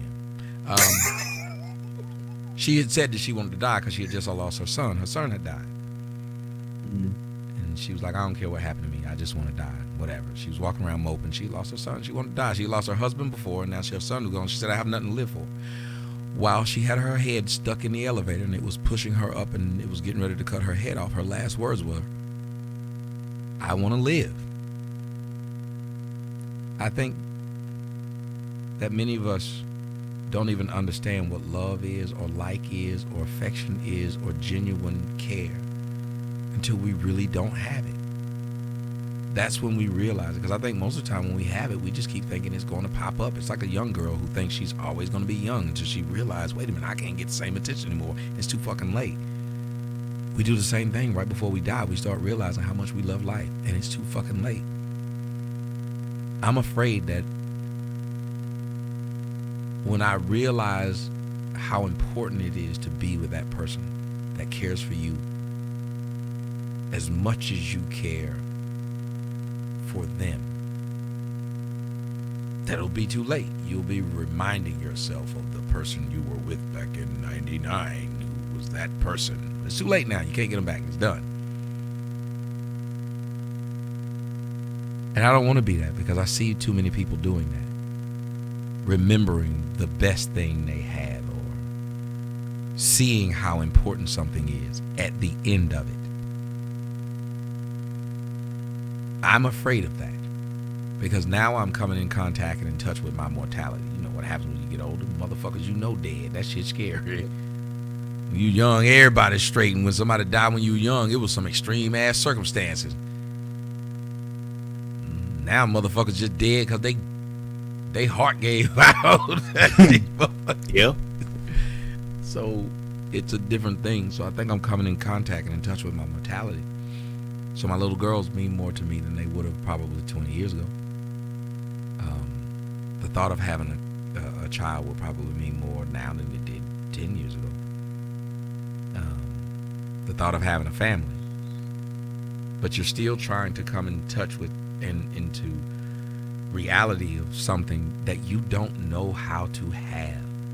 Most people who have a life don't know how to live that life. We all have life, but many of us have never lived it. And I'm that guy who has the life but have never lived it. I've had women around me, beautiful women, ugly women, fat women, whatever. But they're just women. They're not special. And it's not that they're not special, it's just maybe I don't see it. I don't see the special in the person. And I believe, I just thought of this, I think it's hard to see special in people when you don't see special in yourself. And I think a lot of what my problem has been is I don't think very highly of myself. So how the fuck can I think highly of someone else? And that reminds me of the line that Tupac said in Juice. You remember, you seen Juice, right? You son of a bitch. Talk about no yeah, I motherfucking see Tropicana Juice. either, nigga. What did you say? What did he say? I don't give a fuck about me. I don't give a fuck about myself. And I think that's one of the problems we're having as black people, because we've all been grown up with such askew and perverted views. Many of us don't care about ourselves. So treating other people like shit is normal. Walking around with hard looks on our face, cheating on bitches, cheating on niggas, slapping a motherfucker, calling a bitch, calling a hoe, calling a dude a punk ass, pussy ass nigga. These are us pretty much talking about you like we feel about ourselves. Why do you think that nigga was able to do a 5-hour show talking about me? Right. Why do you think all those people are trying to give him as much information as they could about me, whether it's false or not? Why do you think people are spending so much time trying to take me down off of a pedestal they think I'm on? What they don't realize is I ain't in no better position than them. Money did not make me happy. If it did, I wouldn't even address your punk ass. The fact that I'm addressing you lets you know I'm no better than you. Because when you are better than somebody, and ladies, you can tell me, you ever got past your dude, got over your dude, and you can block him everywhere and not even think about him. He be trying to get in contact with you through several other people, and you don't even think about that nigga. Like, you can't even think about fucking. If you thought about fucking him, you got sick about the decision you made. Because that's when you know you really passed it. That's when you know your life has changed. And when I know my life has changed, I won't even deal with niggas like that. But the fact that I keep dealing with them lets you know I'm still dealing with the same fucking demons.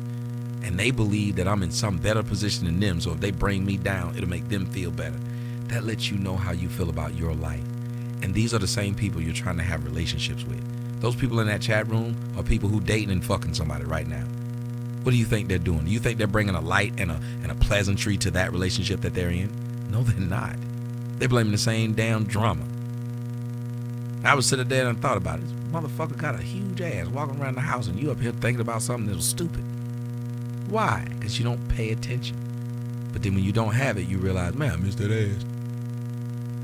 How many times are you going to be able to go through the stage of, I had the ass, I don't have it. I had it, I don't have it. To one day when you don't have it, you ain't going to have it again. And I think that's what we're doing. We're so used to, I had it, I don't have it. I had it, I don't have it. We're playing that game.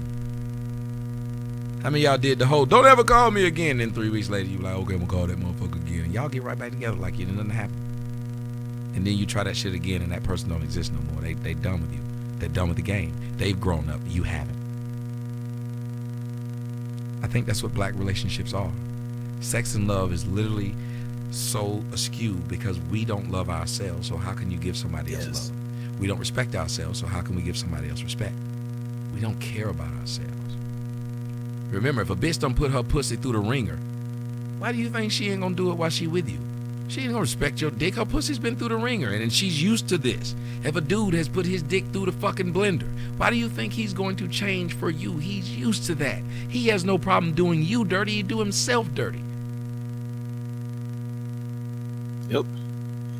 And I think that with the analogy of juice, we have to get to the point that Pac got to.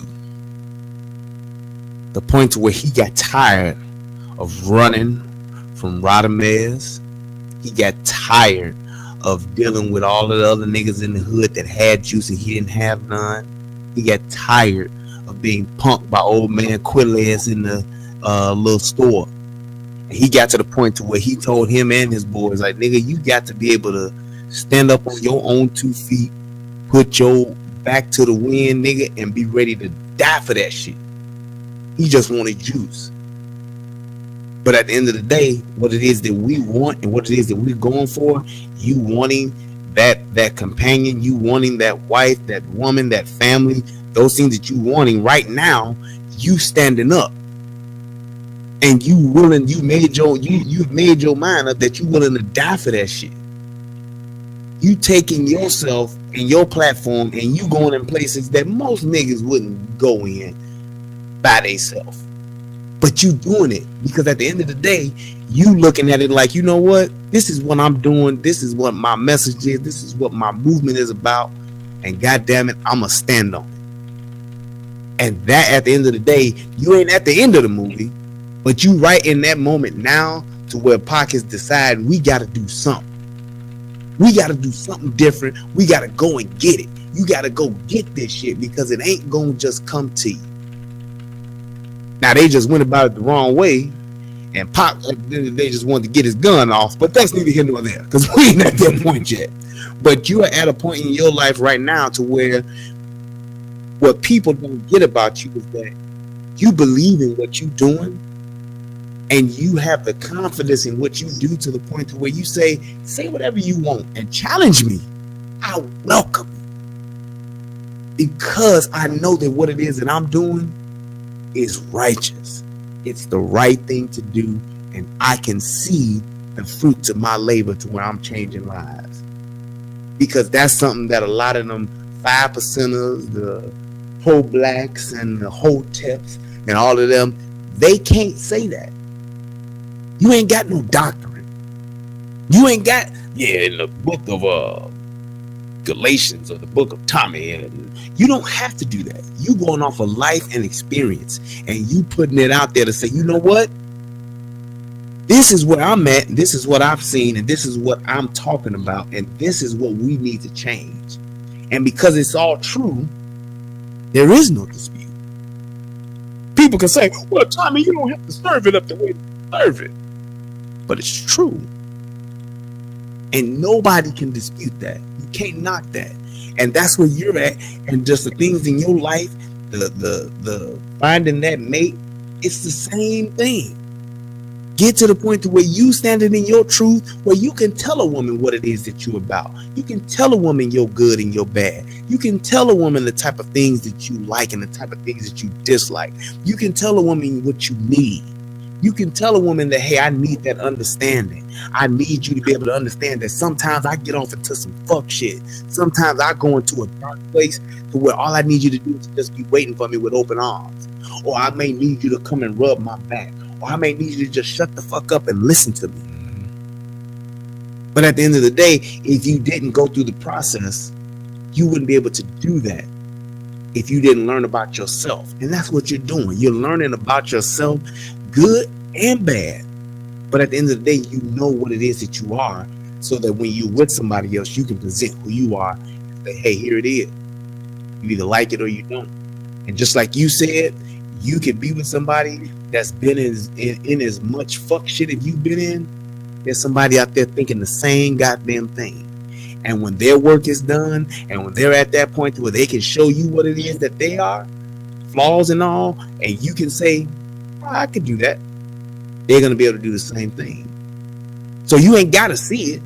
You just got to be willing to do the work. And that's what you're doing right now. Yeah, man, it's a hard thing, and I don't mean to keep these people up too long. So let's go ahead and probably end it right here, 3 o'clock your time,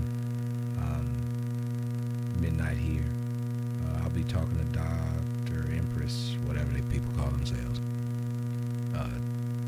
tonight. I just put up the video. People will wonder what happened to it. I just split it. So I put it back up. I forgot all about it, but it's up. I just put that up of the phone conversation that I had with her and the other cat. But are you doing a panel with that, or is that just you and her? If it's more people, I'm getting the fuck off. I don't need them people around because they're just gonna fuck it up. These niggas like talking. The one thing about these men are they jealous. That if you have the mic, they want the mic. Yeah. Well, like they said in South Central, if you need some help rolling down an old man with a Manchester, just call. Well, I tell you what, I like to thank everybody who sat there on the phone and didn't get a chance to get the fuck on because he just kept on talking weed shit. I had to delete that whole damn show. That one didn't know why it's up. It's just a bunch of damn silence or me and us talking. So, I want to say to you, thank you for talking to me. I feel like I should pay you for several hours. There you go, here, man. No, seriously, because I needed to have this talk. I've been going through a lot of shit probably like the last few weeks. This is a hard damn job to do by yourself. And I don't have a real outlet. I don't have anyone I can throw my problems on and they would actually do something. So I would think. But then at the end of the day, many times you're overlooking people who are doing things for you that other people won't. I remember I had to tell a young lady, I've had bitches come over my house and they sit here and you fuck them, take them to eat and all kind of shit, and they don't do shit. Not custom, motherfucker, but I got mad. Motherfucker guy said, fuck it, I'm gonna clean up your house. I said, wait a minute, what? I got mad at you, you cleaned up? That shit doesn't happen. So I'm trying my best not to overlook good shit. And you are a good friend, brother. And I don't want to overlook you either.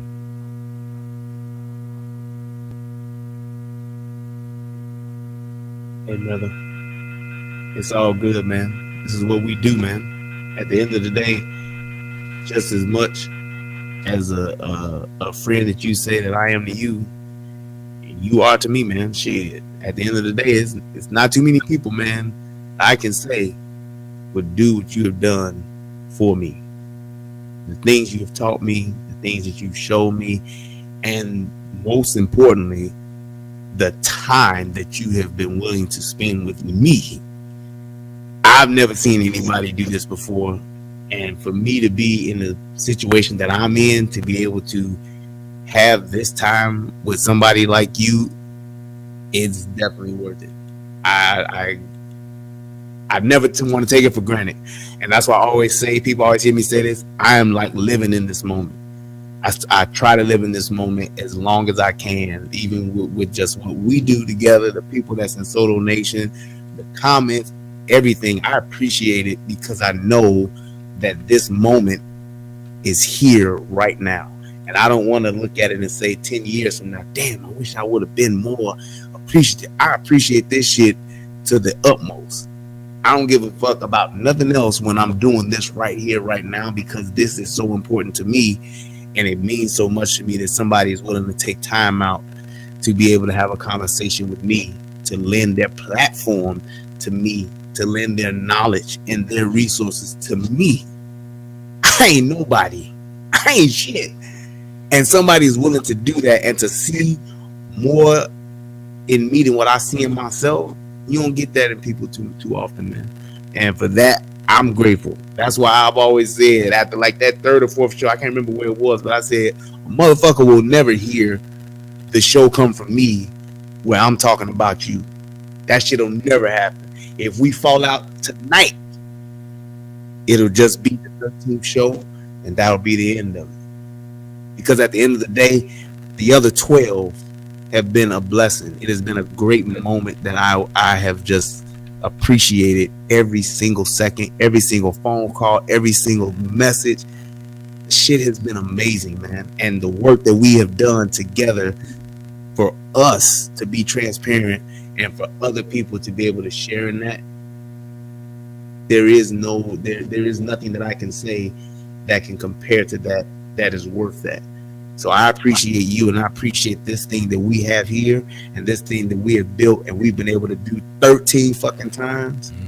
It's amazing, man. It's amazing. And I thank you for it. And I thank everybody that's been a part of it, that has helped it grow, for every moderator that puts a subscribe, that puts a PayPal, everything that happens. It's all for this message to go out. And I hope that somebody will listen to this and see this, and it will inspire them to be better, just like you inspired me to be better, just like you inspired me to finally get the fucking gall to just do this. And I'm so glad I did. I want to tell you I appreciate you just as an individual for putting up with the fact that sometimes I'm here, sometimes I'm not, sometimes I'm on time. No, I'm not ever on time. Let me stop telling that lie. Yes. But I mean, this is, you see what has happened to me typically with dealing with people and trying to be nice to people and trying to hell, you get people, you help them out, next thing you know, these motherfuckers is telling people to boycott you, ban you, flag you, making videos about you every 5 fucking seconds. You got people who are trying to fuck up your life, your kids' life, your mom's life, all kind of shit. And these are people you helped. And so I'm a bit jaded towards people, because I've had way more people fuck me over than people do something for me. Just be perfectly honest. I've had 41 years of this shit. Yeah. So you never get an opportunity to look at the world through rose-colored glasses. You look at the world through, when is the other shoe going to drop? When is the clock going to strike midnight? And I think that's probably the biggest reason why I can't build relationships, because if they aren't fucking up, I try to make them fuck up. Because that's what you used to. I can function in this on shit. The expressway. This motherfucker on the Dan Ryan right now. On that red line. You know what I'm saying? So I think it's a thing that I really want to learn to grow past. Not even for me. Because like I said, maybe that's not my future. Maybe my future is just to be with some old raggly ass bitch like what's your boy from Tombstone? Doc Holliday. Doc Holliday. Bitch. I nigga knew he wasn't worth now shit. I know why you wearing a bustle. That's just it. But me and this raggedy bitch gonna make it work. Cause when I'm robbing motherfucker, this raggedy bitch is helping me rob motherfuckers. Getting the horses and everything. Yes. It got a piece. You're not wearing a bustle. God, I love Doc Holliday. That's one of the favorite characters ever in history. Yeah. But even he, remember what she did to him before he died? She left him. Yeah. And the only friend he had up until the day he died was Wyatt. Oh, Wyatt. Wyatt sat there and played cards with him until he died. He told Wyatt, go on with your wife. Get the fuck out of here. Yeah. Why are you sitting here doing this? Yep. He told him, you're the only friend I've ever had. Remember when they told him, he said, I understand why the rest of us out here fighting. Why the fuck you out here, Doc? Wyatt's my friend. Yeah, he said, hell, I got a lot of friends. What'd he say back to him? I don't.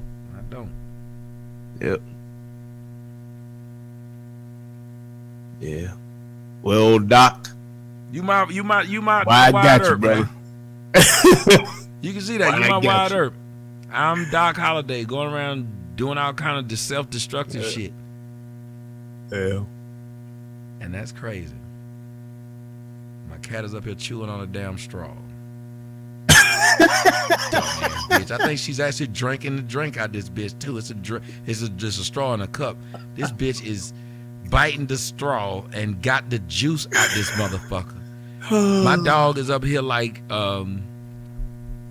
Tupac talking about, I got the juice now. That cat up here say, I got the juice now, literally. That's wild. I'm gonna put that on YouTube. See if she'll drink out that straw again. She about to do it again. Look, she do it again.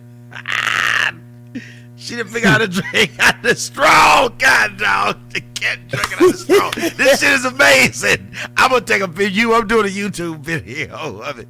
That motherfucker is drinking out this straw. I never seen this. Boy, I tell you. I know I just ruined the moment with this cat, but still. That just look chic and amazing to me. The cat is drinking out the straw.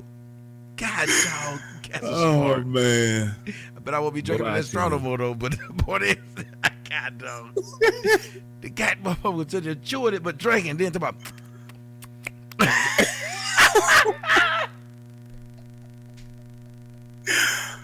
Boy, you is crazy, man. But no, I tell you what, that cat is getting it in. I'm sorry, this cat is hilarious. And did anybody else's cat ever did this? I ain't never seen a cat drink out of a straw. This cat is loving this straw. I ain't never seen that. Never heard of that before. Mm-mm. This is hilarious. I'm doing it. I gotta do it. I gotta do it. I gotta do it. Oh my goodness. But I want to say thank you to everybody out there. I want to say thank you to you. And for the people who put up with how half of the time me and Brian get together, it's like a fucking family reunion more than anything else. It's like, and it's the fact that people will watch it and listen to it, and we're helping other people too. Like, I think that's the best thing in the world, that I can open myself up to you and know that you will give me criticism or praise, and it doesn't bother me either way it goes, because I welcome it, because I assume that it seems like you're one of the few people who are very genuine with me. Hell, you check up on me when I ain't even out, when I'm out in the fucking streets. You be like, hey man, I'm just hitting you up to make sure you're all right. That's really cool. You didn't pull no nut war and be like, nigga, you in Chicago, you ain't gonna come see me. You know what I'm saying? That was a true test of if you were crazy or not. He said you ain't gonna come see me. You in Chicago. Yeah, I was waiting. I said, let's see if he crazy down. I said, Chicago, if we don't hang out, this nigga make a diss video. He's talking about take money, West Side. Oh my God. Boy, I tell you, they'd have been like, hey, Mr. Sotomayor, you need to come downstairs to the lobby. Why? Minister Crap and some guy named the Guru are fighting over who's gonna spend time with you. Nigga, you gonna get this work, nigga? No, you gonna get this, nigga. No, I'm gonna get this work, nigga. What you gonna do, nigga? Yes, you need to come down here, sir. Yeah. No, man. So I still can't believe that nigga said, I'm gonna pull up, nigga. I will Nigga pull up. Crazy, man. You want to pull up? You want to pull up or not? I was starting telling a woman that. You want me to pull out or not? You just keep talking to her. You want me to pull out, bitch? You want to pull out? What you gonna do? Man, crazy. Nah, you are one of the one of the grounding pieces of my life. Like my daughters, they ground me easily. They make it to where something in life is better than me. And let me tell you what true love is. Since I said love don't exist, to me, if I had to say what a true love was, and I'll let you tell it what it is before you leave. To me, what a true love would be was when you care about someone else's well-being more than your own. To me, I think there's no greater love than that. And people have always said what greater love than a man that lay down his life for his fellow man. I honestly believe when you care about somebody else's feelings more than yours, because most of us, we just go around trying to force people to make us happy. Think about it. If you're trying to force people to make you happy, isn't that a sign that you're not happy in the first place? That's why you're trying to get somebody else to do it. Because if you were happy, you would need somebody else to make you happy. And I kind of need somebody to make me happy. But the great part about it is when I truly do love, when I look at my daughters, I just want to make them happy. I don't know what that. I only start listening to Hamilton because they listen to Hamilton. I only watch that jackass cartoons that they watch because that's what they watch. I only go do some jackass shit they want because that's what they want. So eventually you start to look at it and say, I really love them because I will give my life for them. Everything that I do right now, I filter it back to them. I don't spend a bunch of shit on me. They get way more shit than I get every month.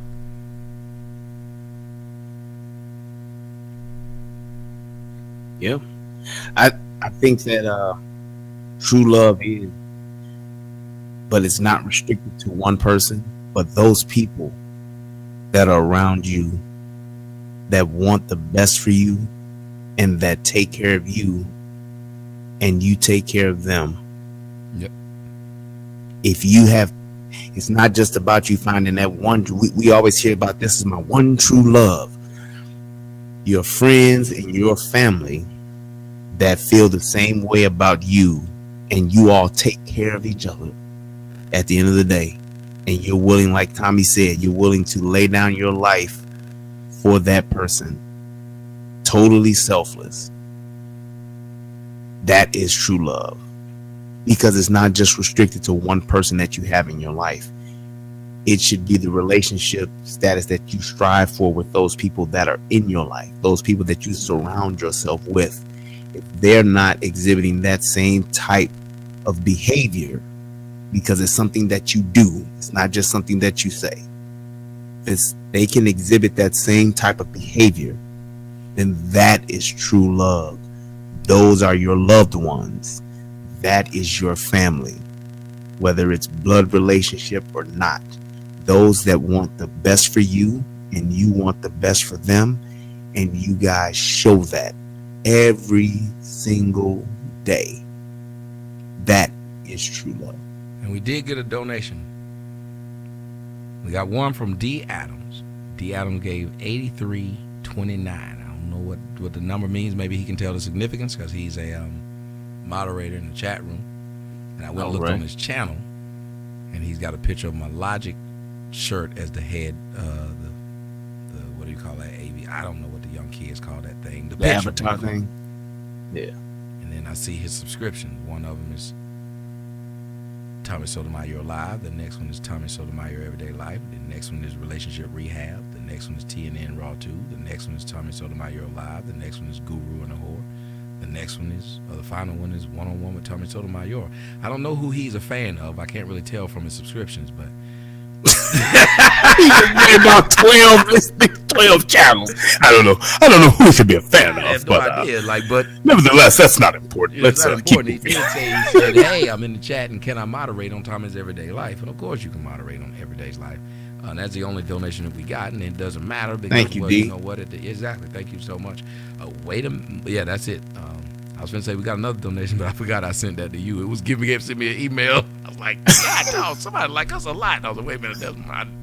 I sent that out. My bad. But it means a lot that people will listen to us and actually give a shit about what we're saying. So I think that's awesome. And when you said that about love and multiple people, I think that many of us are missing that too. That lets you know how rare it is. That many of us just want one person. Like if I can just find that one person, that's how fucking rare it is to find people who really give a shit about you. I knew that I was in love with this woman when I rented this motherfucker car and bought this motherfucker a hotel. Didn't bother her, did nothing. She could have literally been in that car driving to go fuck other niggas in that hotel. And I just did it because the motherfucker needed the shit to do. And I didn't hit him up and say, what you doing? Why you didn't call me? Why you didn't? I didn't do nothing. I was like, they need it, and I will get it to them because they need it. Not because I would never want to be around somebody that I care about. No, they need something. And if I could provide it, I wouldn't provide it. And I think that many of us are afraid to give people who we care about what they want because we're afraid of being used. So we're like, well, if you need something, I give it to you, and you do some fuck shit with it, it's gonna make me look bad. And when you can get past that, because as Chastity said to me, she wrote a text message, and I'm reading it right now. She said, love is real, but don't ever let it make you vulnerable. Never let your guard down. It will kill you. And I've noticed that a lot of us run into that wall of, can I let my guard down because I don't want to be embarrassed? Can I let my guard down because I don't know what's going to happen? And to me, I don't want to be in love like that, though. I want to be able to say I can be, I want to be fucking free. Yeah. Oh, yeah. And I'm free, free falling. I want to be able to do some fuck shit with this bitch and know she ain't gonna tell. I want to be able to say, go ahead, have it, motherfucker. Because I know it's us. I want to be like Bonnie and Clyde, but even then when people bring up Bonnie and Clyde, you know that bitch told on that nigga at the end. Yep. People keep skipping that part. Yep. So I do want to, I want an opportunity to be in a real love to where you can just let it go, like pull an Elsa and just let it go. And that would be awesome. So I understand what you're saying, because you're right, it can kill you. There's a lot of brothers who done lost their life because they love the bitch and they put their guard down. Even though they know that bitch was out of line, they still ate her damn pudding, and then she put arsenic in the pudding, and now he dead. They still did all kinds of shit, and the next thing you know, that went left. The women too, you done trusted this nigga, and shit went left. But I don't think that's love if I have to guard myself. I'm gonna give you the last word. I think you have to remember, love, just like people, it is organic. It is something that changes. It is something that grows. And if you have to remember that you have to constantly cultivate it, you have to water it, make sure it gets sunlight, you have to make sure no weeds are around it. You have to pay attention to it, because if you neglect it and you don't pay attention to it and you just let it do its thing, it can go either way. So when you have the ability and the tools to cultivate it, and I think that's what we're doing, we're giving people tools to cultivate that love that they want. We're giving people the right tools so that they can cultivate the love that they want. So it's not just growing wild and free and doing what you want it to do, and it's just doing whatever because it can kill you. So it's like, if you just let something grow in the way that it's going to grow, and you don't never prune it, you don't never change the soil around it, you don't never water it, then it's just going to grow, and then at one point it's going to die. But if you spend time with it, if you do take care of it, if you do water it, if you do give it vitamins, if you make sure that the soil and stuff has changed, you make sure that the squirrels don't come and eat at it. When you do that, then not only will you be able to take care of that love and watch that love grow and become the best that it can possibly be, but there are other people that will be able to see that, and then they can follow that blueprint. They can learn from you. They can learn how to be a good gardener or a good farmer, just like you, if not better. Miss Caitlin Webb said, let Brian go to sleep. So I'm gonna let Brian go to sleep. We say we're gonna go to the phone lines, we don't. I say I'm gonna let you go, and then an hour passes. Let me go and let you go. But my man Ricky Tane sent in a donation, and he says, from RBB Creations, says, Ricky Tane on YouTube, my brother, you inspire me to continue representing for my fellow veterans from the armed forces, and as we continue to be a wonderful dad, and as well continue to be a wonderful dad to my two daughters, 11 and 9, hot, just like mine. I also mentor young men between the ages of 5 and 14 on our youth football teams. You're a great man for us black men in the community, and kudos to you, my brother. Keep up the work. Oh, it ain't nothing great about me. I'm a dude that's struggling to stand the fuck up. I'm like that alcoholic that's just trying to get home. I might kill somebody on the way, or I might get home. I look at myself as like a tragic figure. I really do. I wouldn't ever want anybody else to be like me, because most of the days I wake up, I don't even want to wake up. And most nights when I'm trying to go to sleep, I can't. It's a fucked up life to live. No matter what you have around you, you can't enjoy it. And I will be perfectly honest, most of the things that I have around me, I can't enjoy it. I only know how to work. It's the only thing that makes me sort of happy. And it's not a good way to live. It's not.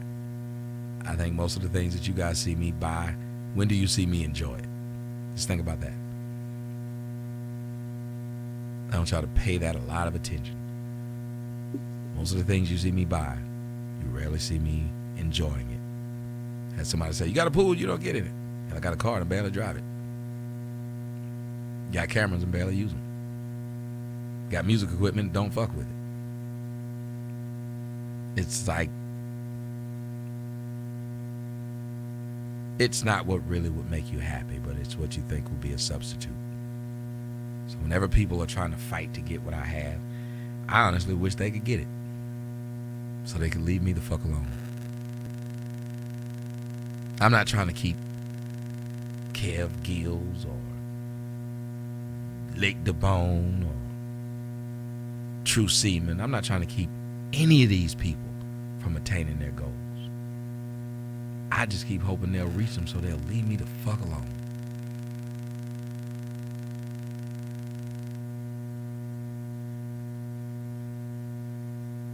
There we go. I hear you, brother.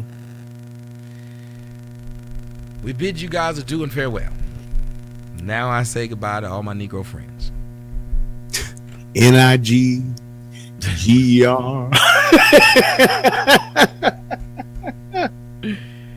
Oh, please stop fucking with me. Exactly. Please leave me the fuck alone. Just my life is hard enough. Leave I appreciate it, brother. I appreciate you. And I tell you what, to all you niggas out there in the land of niggerdom, fucking with Tommy, you better not never let me be around. And that is all. I want to show everybody out there something. A young woman just sent me these photos, and I want to put them up because I think they're fucking awesome. And for a man who hates black women, I sure do get more black women saying and things to me than the so-called people who love black women. It's neither here nor there, but I want to show you guys something, because when people send me stuff like this, I think it's cool. So let me see, how do I add this? I think I can do it like this. I can add one at a time, but that didn't work. Aha. Now I can't move it. Oh, come on, Jackie. Oh! You know, put it up here twice. All right, let's see. See that right there? Mm-hmm. That young woman, her name is April Jones. And April Jones sent me an email. She's a fan of the show. And she sent me an email with this photo along with this photo of her children and her family. Her and her husband have bought their first home.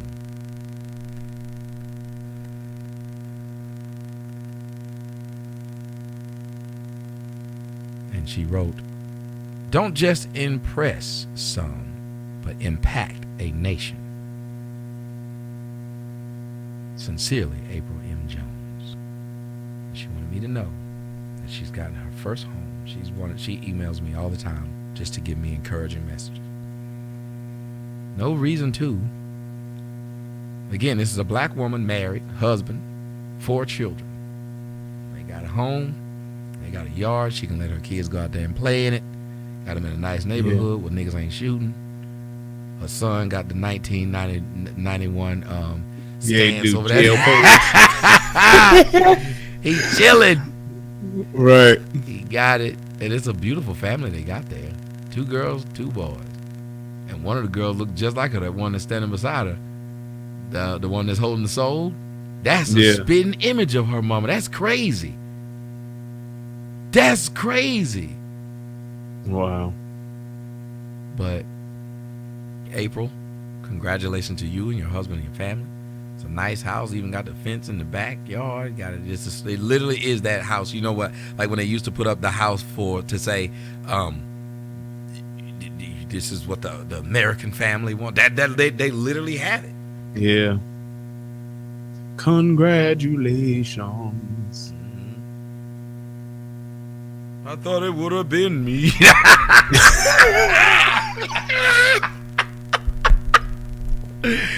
But God dog, what is it? I hope you're happy. Oh, cause as long as I can breathe. Boy, I tell you. Oh God. My goodness, boy, you are We need to get the fuck out of here. We gonna never leave. Man, thank you so much for being on the show. Thank you, April. Thank you, everybody else. Give your information so that they can know how to find you yet again. And we'll be back on Saturday to just take you guys' phone calls. Yes, indeed. Like, subscribe, and share on YouTube at The Relationship Rehab. I'm sure somebody gonna post that for me. You can also catch me on Instagram at The Relationship Rehab.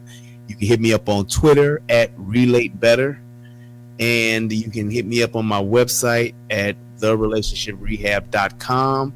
There you can shoot me if you got questions that you want me to answer. I do relationship advice. I actually do videos to your questions that you send. It's called The Secret Garden for those of you who haven't seen it.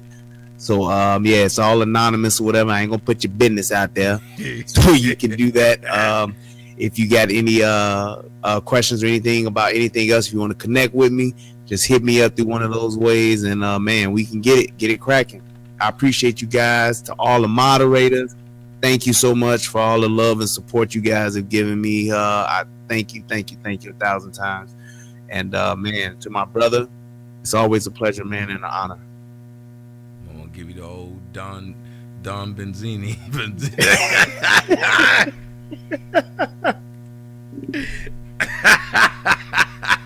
You gonna make me go watch Godfather 2. Oh man. I want to thank all you guys too, and I want to say this: if you want to say anything else, you know he's good at his job. When I come on the show and shut y'all phones off, just so I can let him hear my problems. So you know that's what I did. Is fuck y'all phone call. You need to hear my problem tonight. Fuck them niggas. I'm going through it. You gonna listen to me on tonight, Jack? Fuck them. I'm going through it, but I'm trying to go to it. Oh man, the only way to go to it is to go through it. So I'm going through it, but I have to look at the good part about it. Apparently, I'm going to it. That's right. On your way, brother. I believe. What you tell me, just watch. Just watch. Just watch. Hey, brother. Thank you, man. You have a good night. All y'all have a good night.